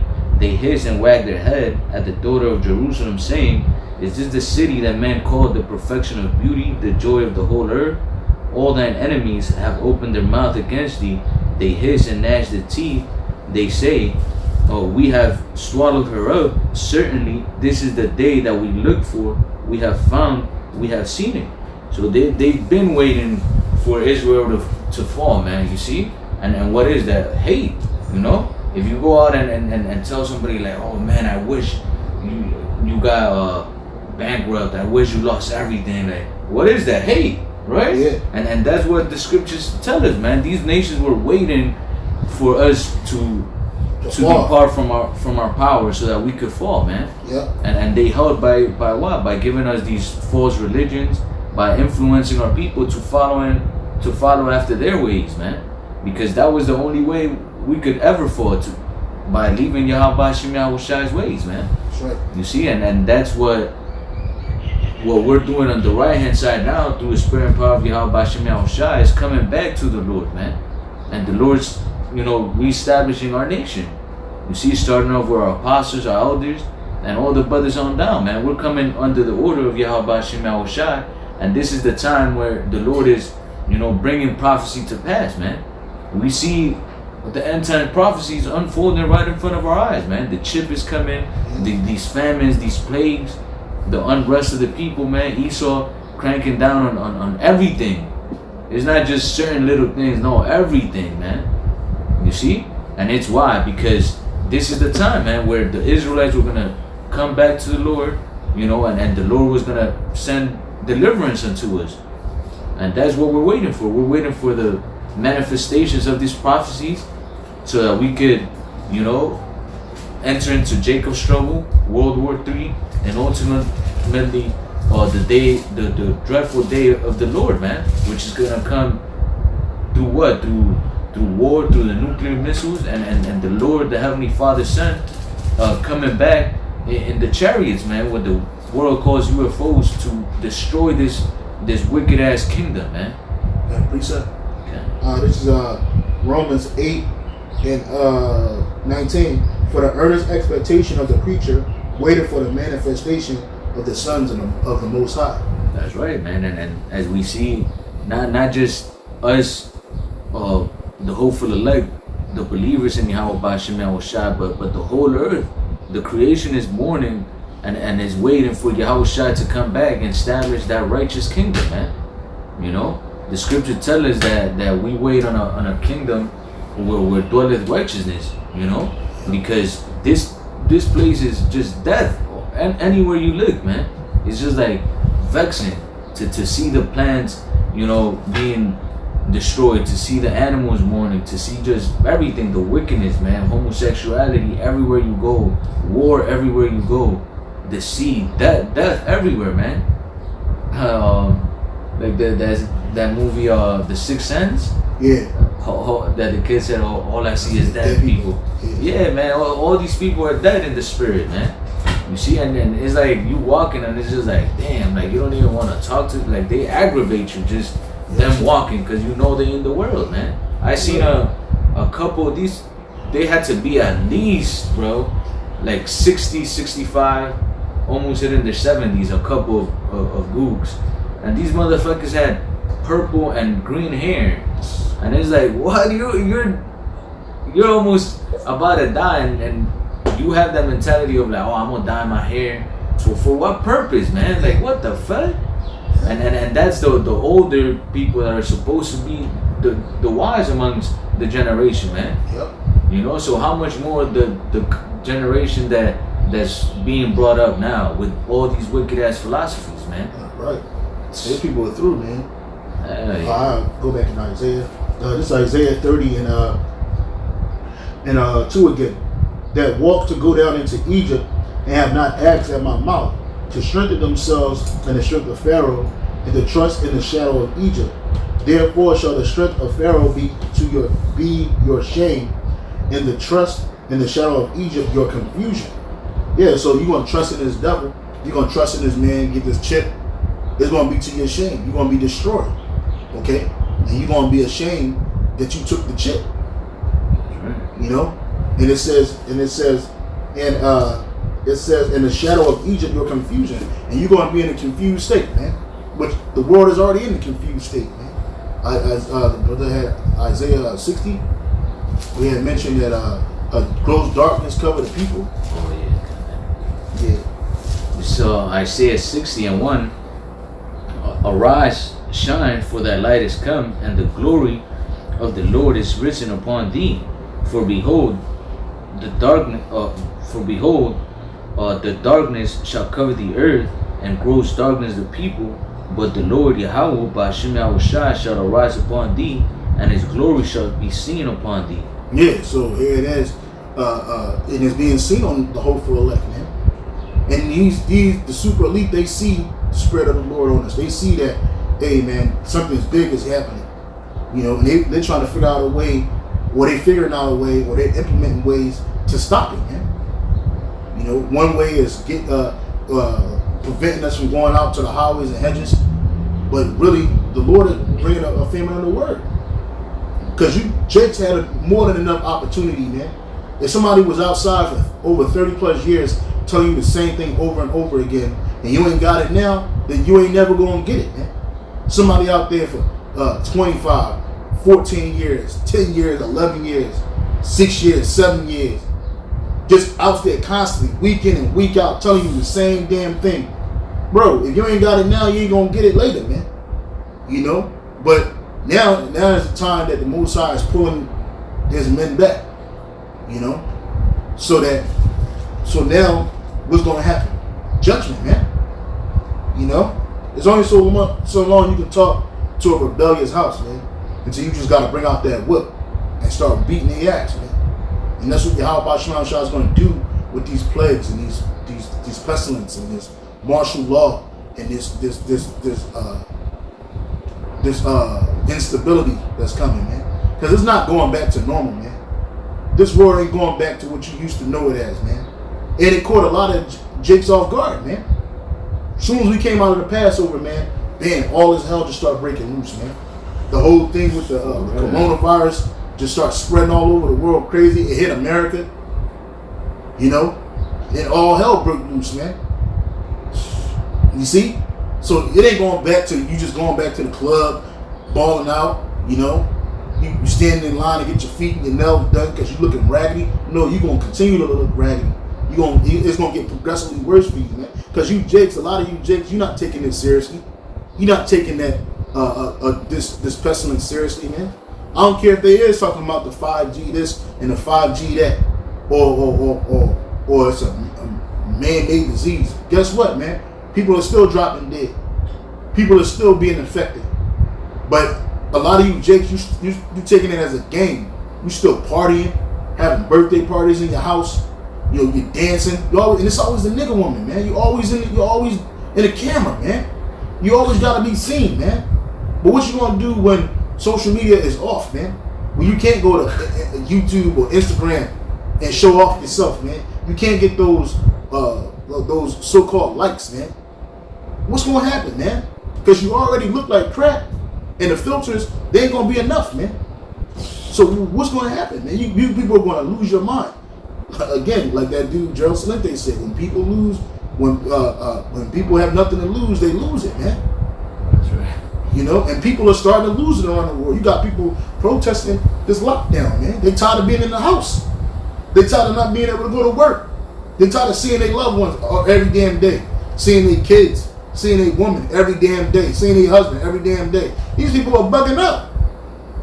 So now they marching, and that's going to bring in martial law. They talking about shutting down Washington D.C. with the secret National Guard, man. You know, and that, you think that's going to just stop there? No, man. You got, and it's not just Jakes that's disobeying these so-called laws. You got all you people are doing it, man. All you got Edomites doing it. You got Moabites doing it. Everybody, Japheth is doing it over here. These niggas still having parties and get-togethers and shit, man. It says, therefore shall the strength of Pharaoh be your shame, and the trust in the shadow of Egypt your confusion.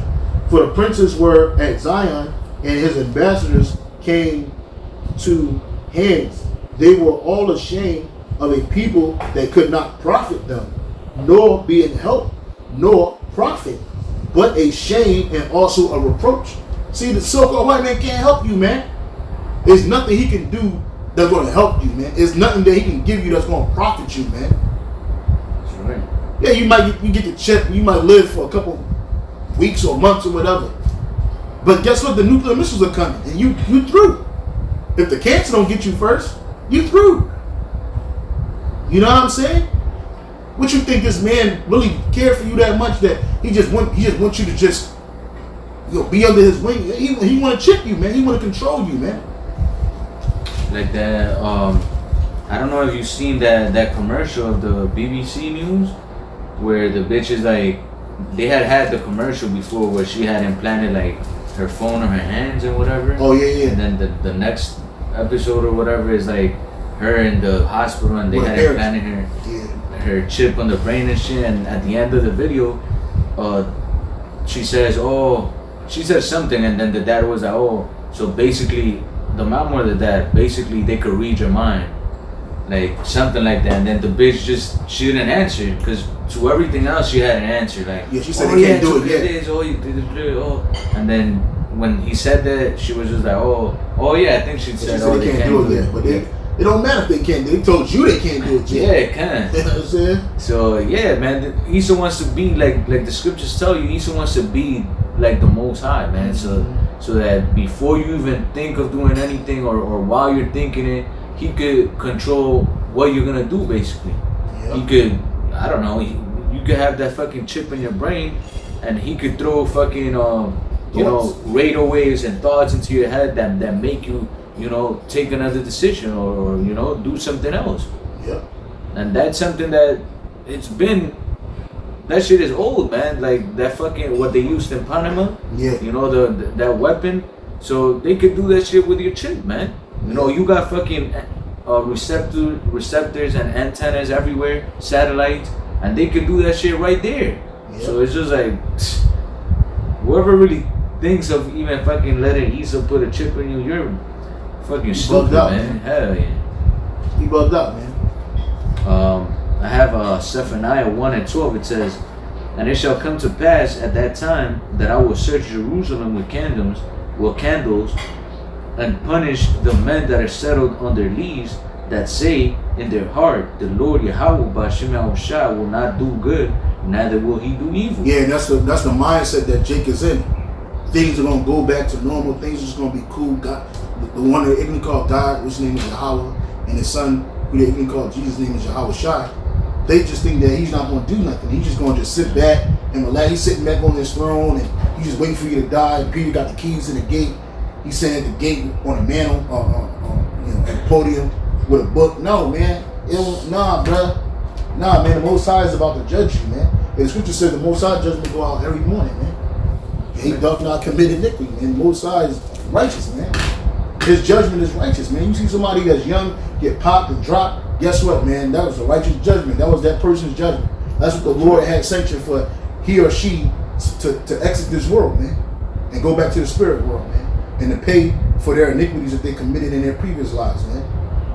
You know? Yeah, and all you see in social media is like, oh, I can't wait until we could go outside again. I can't wait until we could party, or I can't wait until, like, man, like Apostle Tahar has been saying, like, hopefully, yeah, this doesn't go back to normal, but if it does go towards a normal-like state, everybody's gonna be looking at Esau, you know, like, sideways, man, because they've done too much. Like, Esau already revealed his horns to a point where everybody's gonna be looking at him sideways, like, oh, wow, we can't trust. So I think, and like the apostle said, like, Esau's just gonna keep on rolling with this, man. Yeah, man, it makes sense, man. Yeah, it makes sense. If you got a plan like this, a mega plan like this, bro, you ain't finna just hit the rewind button. Hell yeah. And when has Esau ever hit the rewind button, man? After September 11th, things wasn't the same, man.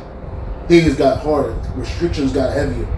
So you try to tell me at the worldwide pandemic, man, they talking about giving people immunity passports, man. The only way you can leave the country if you got immunity and you can prove it. The only way you can go into another country is if you got immunity and you can prove it, man. That's right. They don't want you having that disease and bringing it back, virus and bringing it back and continuing spreading it. So they say they want you to take a vaccination. So if you don't take the vaccination, where that's going to lead? You can't get no job. You can't be around people. You know, and they already know that they got parts of the population that's anti-vaxxers, and they got parts of the population that's anti-establishment, and parts of the population that's all about their guns. What's that? First Amendment or whatever, Second Amendment, whatever amendment it is. You see? So, man, they preparing for you people, man. You people ain't gonna go buy all these guns and buy all this food and pack it up and think that it's just gonna go back to normal. No, it's not. Things are just gonna be progressively worse. We in a time, even Apostle Tahar said, and we're in Jacob's trouble, man. It's just gonna get progressively worse at this point, man. Because you Jakes ain't gonna do nothing different. You're not gonna seek the Lord 10 times more. You're gonna go right back to your wickedness, man. Right back up in the clubs, right back in the streets, right back to doing your wickedness, running around. And then not only are you gonna do it, you're gonna do it at such a level because you believe that you got one life to live. That's right. This is 2nd Ezra 9:1. It says, "He answered me then and said, Measure thou the time diligently in itself, and when thou seest part of the signs past, which I have told thee before, then shalt thou understand that it is this very same time wherein the highest will begin to visit the world which he made." And how do you measure the time diligently? Through the scriptures, man. Through the prophecies.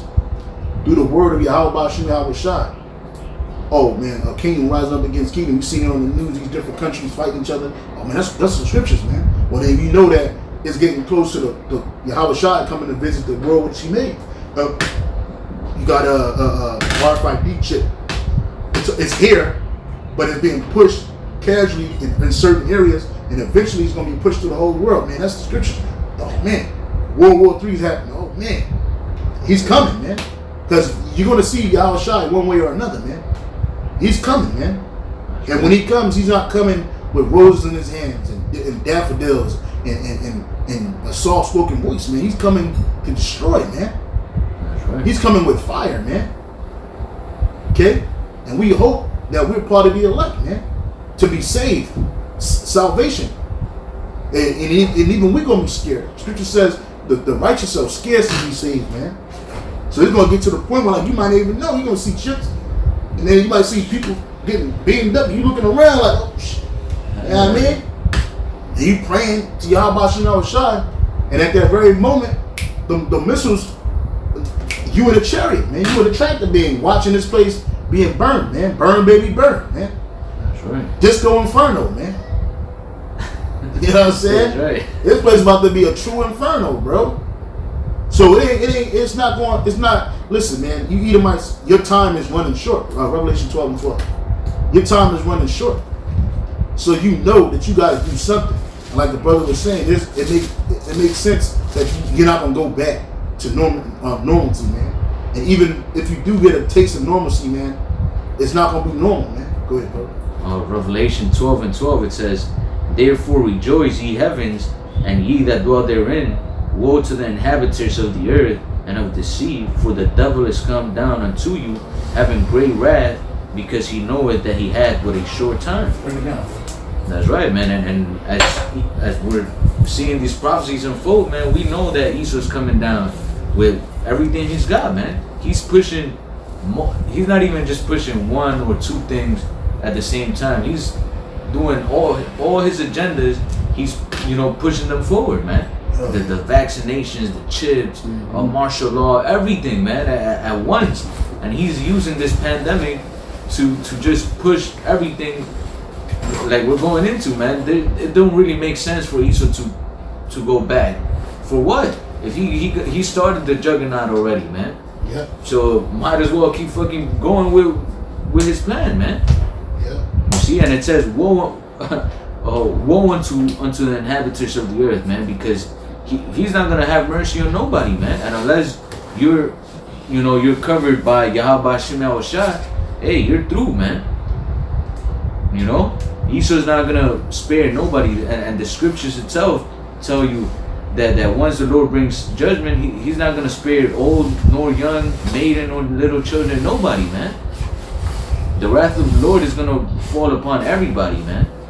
And unlike Esau, the Heavenly Father is not he doesn't he ain't no liar, man. No, not that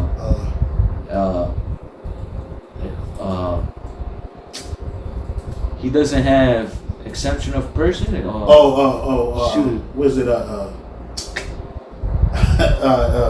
respect of person? Respect of persons. That's right, man. So anybody that's been committing sin, that's been living wickedly, the Lord's gonna judge you, man.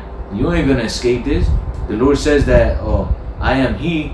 I kill, I make alive, and there is none that can deliver out of my hand.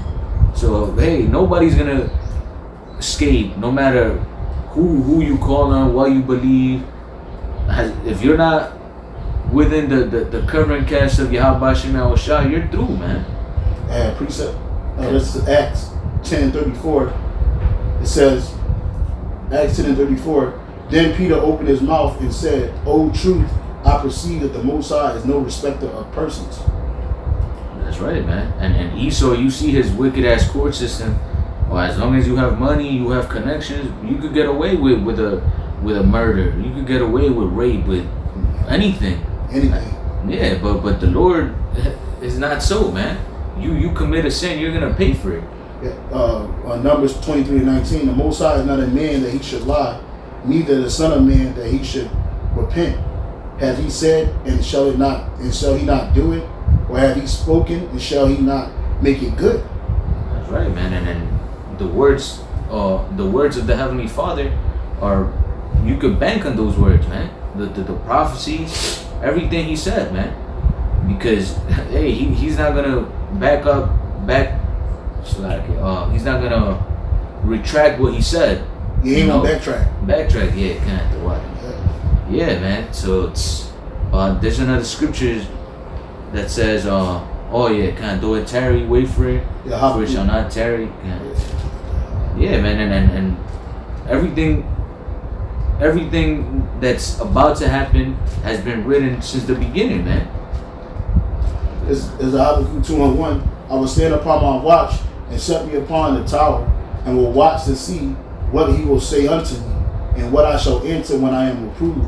And the Lord Yahweh Shem Yahushua say unto me, and the Lord Yahweh Shem Yahushua answered me and said, write the vision and make it plain upon tables, that he may run that readeth it. For the vision is yet for an appointed time, but in the end it shall speak and not lie. Though it tarry, wait for it, because it will surely come, it will not tarry.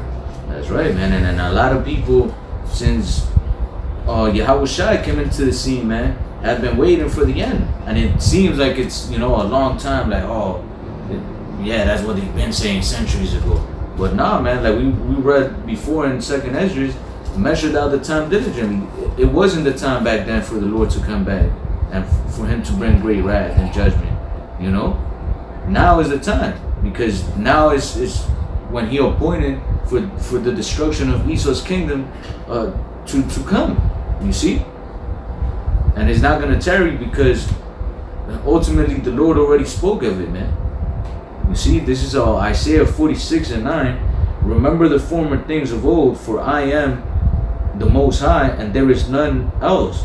I am the Most High, and there is none like me, declaring the end from the beginning, and from ancient times the things that are not yet done, saying, my counsel shall stand, and I will do all my pleasure. Yeah, that's right. And it's the Lord's pleasure to destroy this place, man. That's right. Hey, the reason why he raised Edomites, modern day Pharaoh, up in the power is to show his power, man.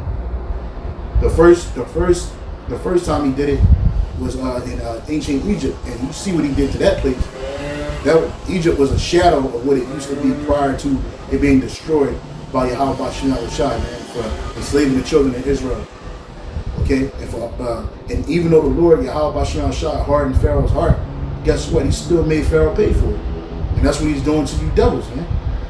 Your heart is hardened, man. You're not even thinking about trying to let the children of Israel go. Give me Jeremiah 30 and Jeremiah what was it, 50 and 33? You know, you're not thinking about letting the children of Israel go free, man. You like, man, I'm gonna keep them. I'm gonna do what I want with them. I'm gonna take them off the earth, man. I'm gonna get the world population down to 500 million in accordance with nature, because I said so. And that's what you think the Most High ain't gonna make you pay for that, bro? Go ahead, bro. This is the book of Jeremiah, chapter 50 and verse 33. It says, thus saith the Lord of hosts, the children of Israel and the children of Judah were oppressed together, and all they that took them captives held them fast. They refused to let them go. Yeah, and the only time that all the tribes were in captivity together was in the first Egypt, and now we in the second Egypt, the spiritual Egypt, man. Okay? And you Christians, you ain't got no words for that, man. Because all these that took us captives, not only Esau, Edom, all you nations have the children of Israel in captivity in your countries, man. Hey, look at what Moab is doing to Judah, Benjamin, and Levi that's over there in China right now, man. It got so bad that the government of Guinea, they arrested all them Chinese nationalists, man. They basically kidnapped them, man, and said, look, we're not going to let these people go until you send our people back safely home, man. You see, you got our people trying to go around the world and trying to make a living for themselves because they can't do it where they live at, and you jakes do nothing but oppress them, man. You don't hear nothing about them immigrants in them ICE jails, man. Here it is, they just letting criminals, so-called criminals, they letting people out of these state and local jails, but you ain't hearing nothing about ICE, man. What's going on with Issachar, Zebulon, and them down there in them ICE jails, man?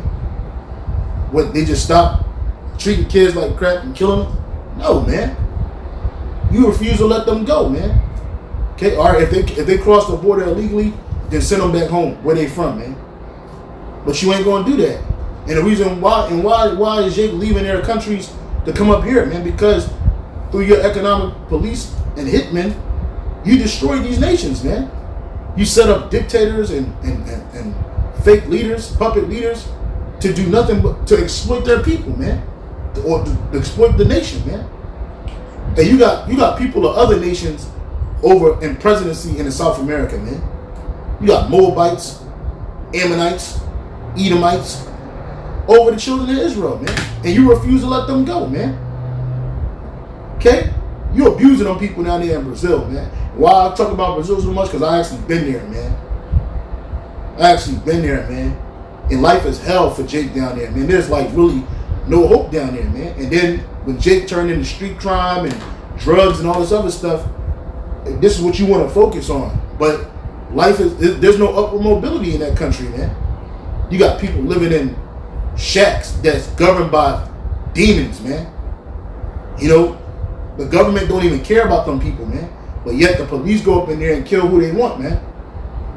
You know? So you nations, you got us captive and you refuse to let us go, man. And you Moabites thinking you're going to do some neo-colonialism over there in Hamland, which really you just, oppressing where Jake is at. You build a couple buildings and then you think that you marry some of these women from those nations and you think you got it all good, man. But you hate our people, man.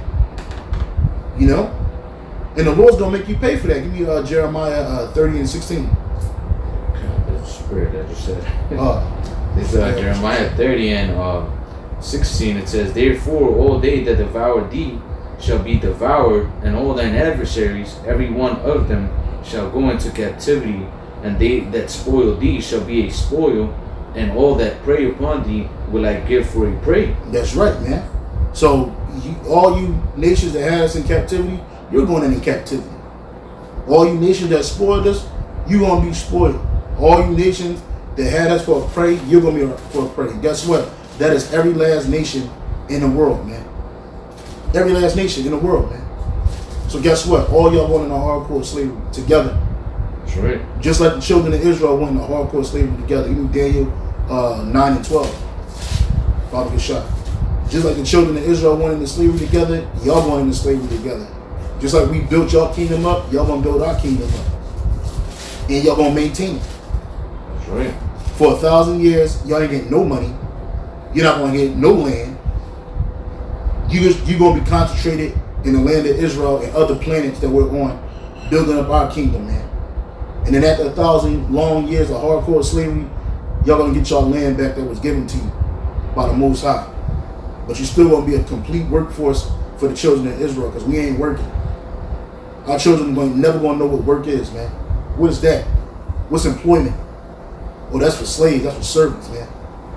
That's right. We're gonna enjoy the benefits of the kingdom, the benefits of being a nation. The scripture says he's gonna make us the head, and y'all gonna be the tail, man. When y'all need business loans, y'all need any kind of loan, financial loan, you want to come see us, man. You want to come to Jerusalem, you're gonna bow down. You know what I'm saying? And to a player that's greater than you. That's right. And ultimately, we're going to be reaping the benefits of righteousness, man. That's right. Because our kingdom is going to be righteousness. There's nothing nobody is going to be able to say about Yahweh Shemel Shai's kingdom, man. Which we're going to be heirs to. Because it's all going to be in righteousness. The way we govern everything, the way we treat our servants, everything is going to be in righteousness. Yeah. This is Daniel chapter 9 and verse 12. It says, "And he hath confirmed his word which he spake against us, and against our judges that judged us, by bringing upon us a great evil. For under the whole heaven have not been done as had been done upon Jerusalem." Yeah, so here it is. You got people talking about, so every time you mention Jake's slavery in America, the first thing they say, well, there was slavery in other nations. Every time you see a documentary about it, well, slavery's been around, all this other. Listen, man, what you did to us, you ain't no other nation. That ain't happened to no other nation under the kingdom, under the heavens, man, under the earth, in the earth. Never. You Moabites, you ain't never been through hardcore slavery. You might have been colonized by the Edomites, but you wasn't in hardcore slavery. Your leaders might have turned your nation into a fucking nation of workshops, but you ain't never go through what we went through, man. Right. You Arabs, you ain't never been in hardcore slavery. Okay, where's the history of you going in filthy, decrepit slave ships packed on there like sardines? Where's the history of you being sold for property as a commodity? Never happened, man. You Edomites, you were pushed into the Caucasus Mountains. You was a nobody on the world scene for a 1,000-year period. But prior to that, the only time you were in captivity is when the kings of Israel had you in captivity, starting with King David. And then even then was mercy shown to you, allowed you to convert to following our customs, man, through John Hyrcanus the first, man. Right? And I think even on during the second too. But mainly it was the first. John Hyrcanus the first, man.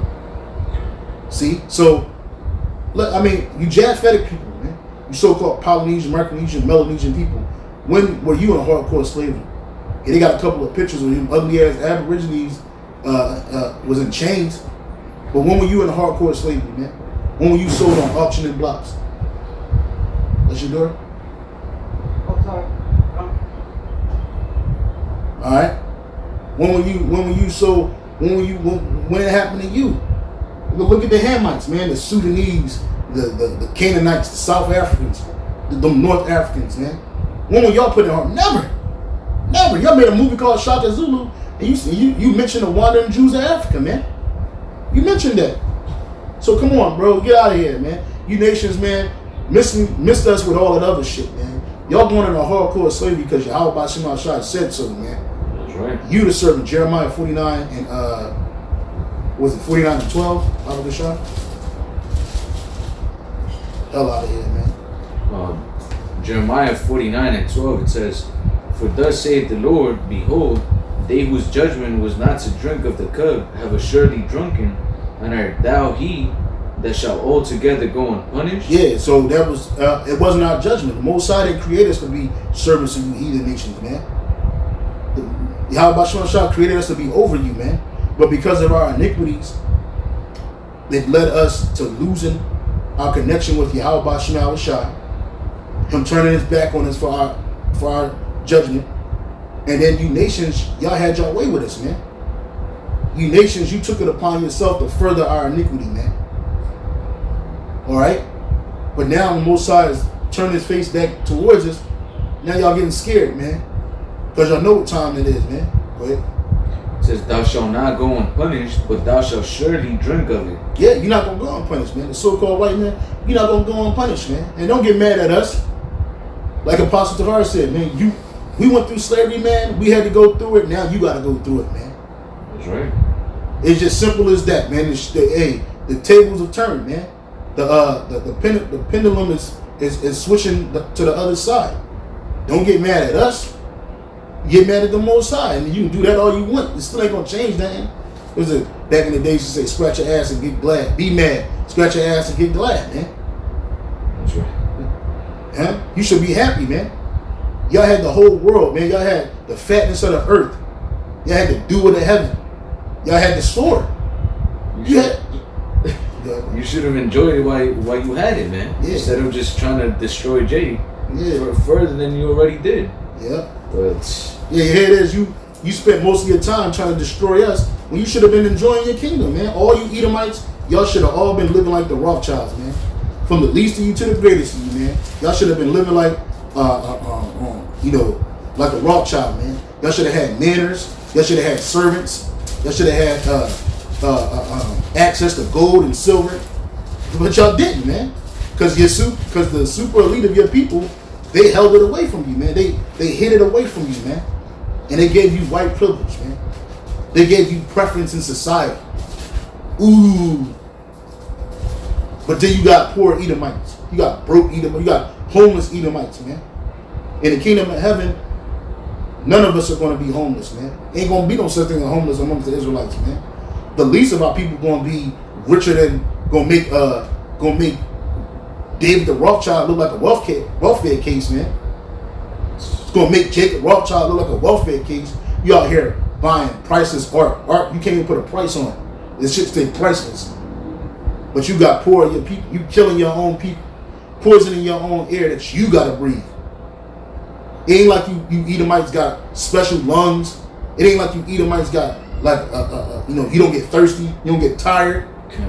You know what I'm saying? You still catching hell. You get old. Look at you, man. And you gonna have to work like that, man, because you ain't going back to your youth for a long time in the kingdom. You're gonna be old as shit, digging bodies into the ground, man. You're gonna be old as shit picking up boulders the size of the Empire State Building, man. Yeah. Because we ain't going to be living in no little apartment in the kingdom of heaven. This shit is over, man. We're going to be big as hell. For real, man. So you going to have to lift that up with no strings attached. Hands and legs, man. Ass and elbows, man. With no hands, some of you fucking. Yeah, so a lot of you going to be like shaped like the oblongs, man. You just going to be a torso and a head, man. Bouncing around this motherfucker, bro. That's right. And you better not drop nothing. You ain't gonna be no mercy to you, man. It's gonna be zero mercy, zero tolerance, man. and this is what they afraid of, man. Oh, yeah. They're afraid of this, man. But when y'all had it, it was all cool, man. It was all straight. Y'all did it to Jake. Y'all cut our limbs off, you know, and forced us to work, forced us to, if we didn't give a certain quota for gold and silver, you would cut our limbs off, man. And then you would put hot irons on us and all of that, man. Play games with each other by cutting open the stomachs of our women and stomping on the babies' heads, man. You had no respect for human life, man. We had no respect for Israelite life, let alone human life, man. You were straight animalistic, man. Well, guess what, man? Like Ving Rhames said in Pulp Fiction, man, we gonna get medieval on your ass, man. We ain't done by you. We ain't done with you by far sight. We gonna get medieval on your ass, man. He said, I'm gonna call some hard pipe hitting niggas, and they gonna go to work on a Holmes head. I love that scene, man. He like, yo, cause they raped them. They raped them. Y'all didn't know who y'all was touching, man. He was like, nah. He said, I'm not all right. He said, we cool? He said, you okay? He said, nah, I ain't all right. I'm fucked up. And that's how we are. Like, we fucked up. We ain't all right. He said, no. He said, no, I ain't all right. I'm fucked up. He said, they said, are we cool? He said, yeah, we cool, but don't tell nobody what happened here. You know? He said, I'm gonna call, after he said I'm fucked up, he said, I'm gonna call off. He said, what you going, he said, what now? What now? What now? I'm gonna call a couple hard pipe hitting niggas to go to work on a Holmes head with a pair of pliers. You heard me, Billy Boy? You heard me? Mr. Rapist, I ain't done with you by far sight. I'm gonna get medieval on your ass. I love that shit, man. I love that shit, bro. That was the best lines that I could ever hear in a movie, bro. Cause it's payback, bro. Can you give me 2 Thessalonians 1:6, man? Payback, bro. My woman hates to hear that because she think it's referring to some homosexual shit. Nah, he said he gonna get 2 hard pipe hitting niggas that's gonna beat the shit out this nigga, man, and keep him alive. Why you do it? And that's what's gonna happen to you, Edomites in the kingdom of heaven. You gonna be alive, man. Go ahead, bro. This is 2 Thessalonians 1:6. Seeing it is a righteous thing with the Most High to recompense tribulation to them that trouble you. Yeah, so the Lord said it's a righteous, man. Payback is righteous, man. Recompense is payback. Tribulation is trouble. And you Edomites have done nothing but trouble us, man. So you're going to get payback, man. And it's going to be righteous. You can't get mad at that. Hey, you got a chance to do it. You did nothing but. Can you get, this is they have I'll look it up. You get what you got, brother. Yeah, man, and like you were saying, like these top elites, they're afraid of them going through what we went through. But the Lord said that He was gonna put it double unto you, man. Oh, get that too. Get that scripture too, yeah. And I had this one real quick. I'll get that one. This is Isaiah 47 and verse 6. It says, I was wroth with my people.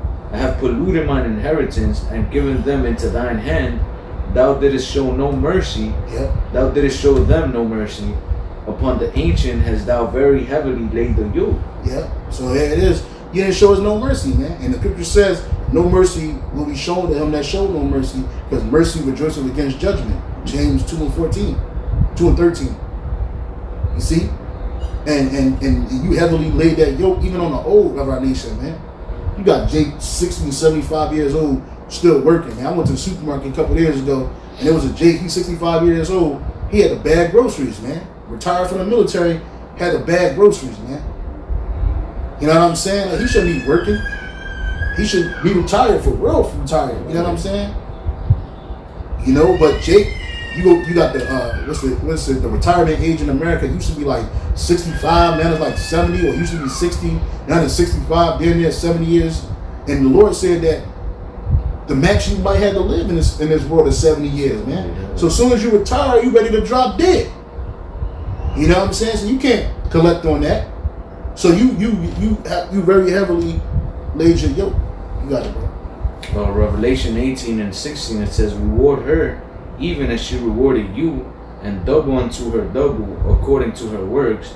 In the cup which she hath filled, fill to her double. Yeah, so you're going to get double, man. So we're going to make everything that happened to us in chattel slavery and 70 AD, we're going to make all that look like child's play in the kingdom of heaven, man.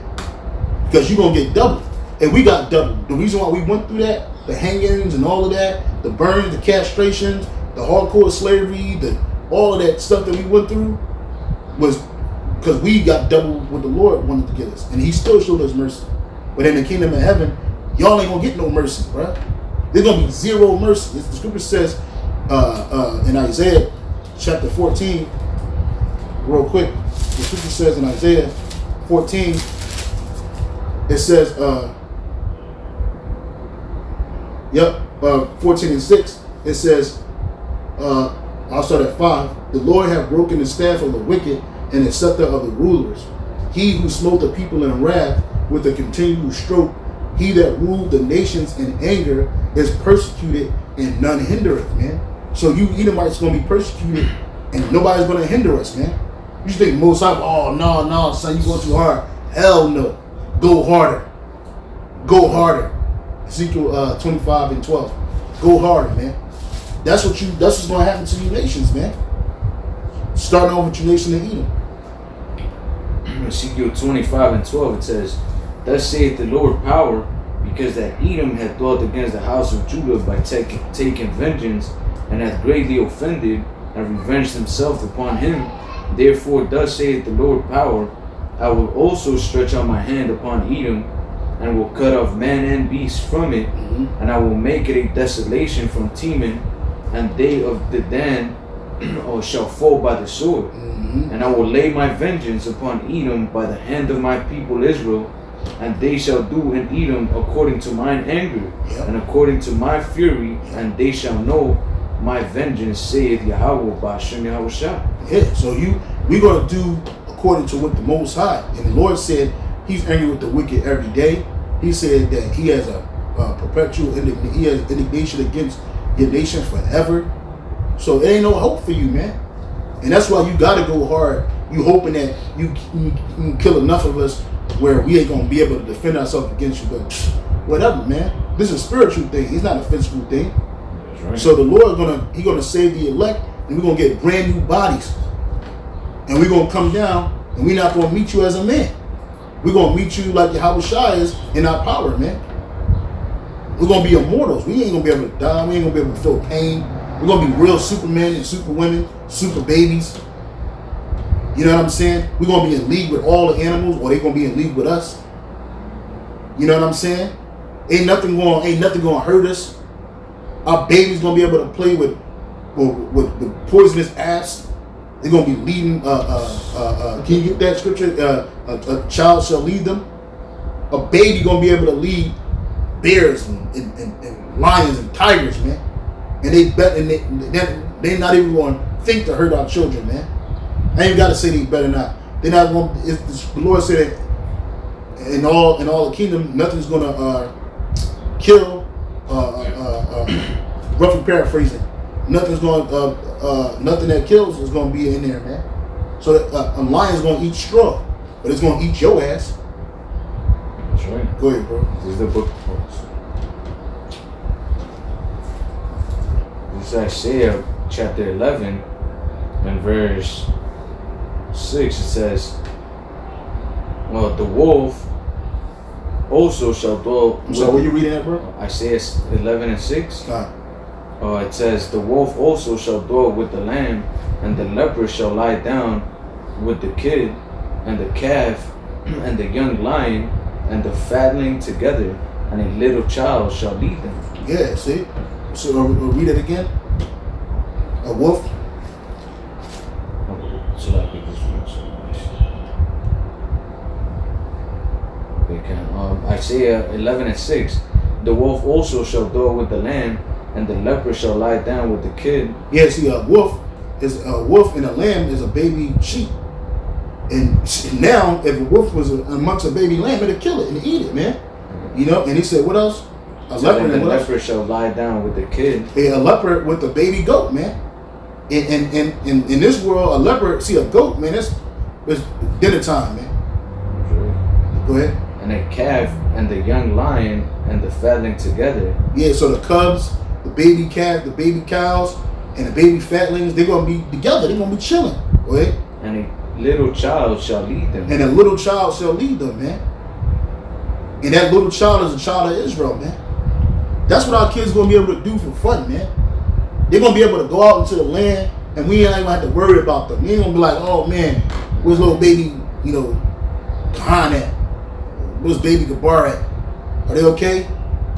You know what I'm saying? Nah, you're gonna know where your children at all times, and nothing's gonna come up against them, man. And in fact, they're gonna be able to leave, and when they come back, they're gonna be coming back with presents, man. Brothers might give them presents, other people might give them presents, and the animal they're gonna keep safe, man. They show you that movie, The Jungle Book, little dude, little East Indian. He's out here playing with these animals and they ain't fucking him up or nothing. They making sure he's safe at all times.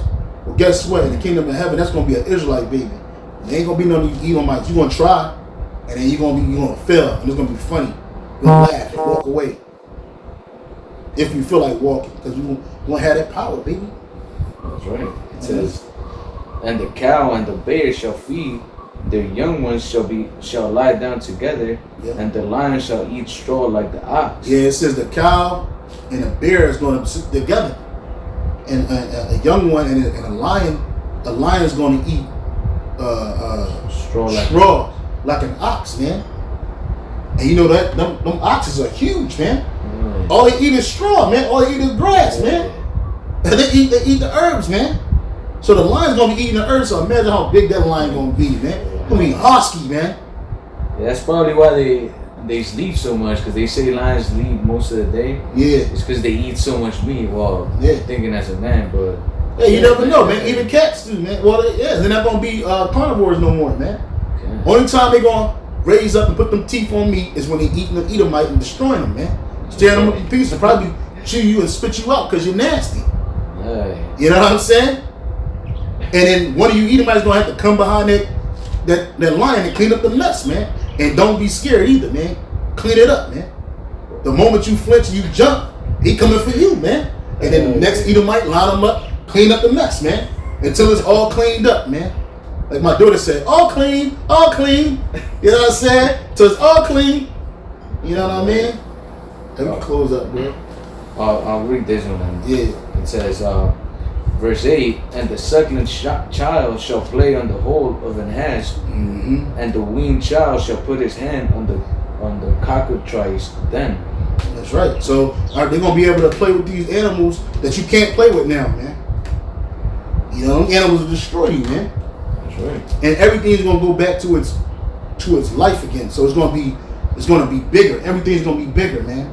The earth's gonna be bigger, the animals gonna be bigger, the fruit's gonna be bigger. In the ancient world, it took 2 men to carry a cluster of grapes, man. Now you can go to the store and you can just pick it up like this, man. Nah, in the kingdom of heaven, it's gonna take 2 men to do that. So imagine that wine, man. One grape can make gallons of wine, man. One grape, man. You know? So that's what we're going to, bro. This is the last one. It says, they shall not hurt nor destroy in all my holy mountain, for the earth shall be full of the knowledge of Yahweh B'Shem Yahushai, as the waters cover the sea. Yeah, so we're not going to die. Ain't going to be no gang banging. Ain't going to be no violence. Ain't going to be no black on black crime, black on brown crime, brown on brown. None of that's going to be happening, man. Everything's going to live, man. And everybody's going to know. Everything is going to know Yahweh B'Shem Yahushai. Everything is going to be giving praises and honor and glory to Yahweh B'Shem Yahushai, just like in the spirit world, man. That's right. And you devils, you're going to be in chains. You're going to be off the world scene. You're going to be off the world stage. And you're going to be under our feet, man. Through the spirit of Yahweh B'Shem Yahushai. Close out, bro. So with that, I can hope campus edifying.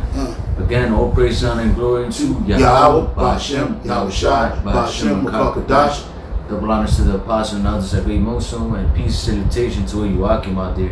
pushing and defending this gospel throughout the four corners of the earth. Okay, Barakatah Yahweh. Barakatah Yahweh. Barakatah Yahweh Shai. Barakatah Yahweh Shai. Barakatah Yahweh. Barakatah Yahweh. Barakatah Yahweh Shai. Barakatah Yahweh Shai. Call Halal Yahweh Ba'ashim Yahweh Shai. Call Halal Yahweh Ba'ashim Yahweh Shai. Yahweh Ba'ashim Yahweh Shai. Yahweh Ba'ashim Yahweh Shai. Allah Shalak Anaya. Allah Shalak Lanaya. Malapanyaka. Malapunika. Warka. Warka. Kadashka. Kadashka. Al Taqwa. Al Taqwa. Mamanaya. Mamanaya. Baba Gasha. Baba Gasha. Baba Gasha. Baba Gasha. Barak Zaquanium. Barak Sukunya. Wabakarium. Wabakarium. Wabayath. Wabayah. Baba Gasha. Baba Gasha. Shalak Rayam. Shalak Rayam. Wa Nashium. Wa Anashim. Wa Mashapadium. Wa Mashapadium. Wa Haragium. Wa Haragium. Wa Goayim. Wa Goyim. Wa Adawanyum. Wa Adawamium. Ababa Bal. Ababa Bal. Baba Gasha. Baba Gasha. Yahweh Ba'ashim Yahweh Shai. Yahweh Ba'ashim Yahweh Shai. Swab La Ilam and Shalom all you out and keep pushing, keep striving. Shalom. Shalom.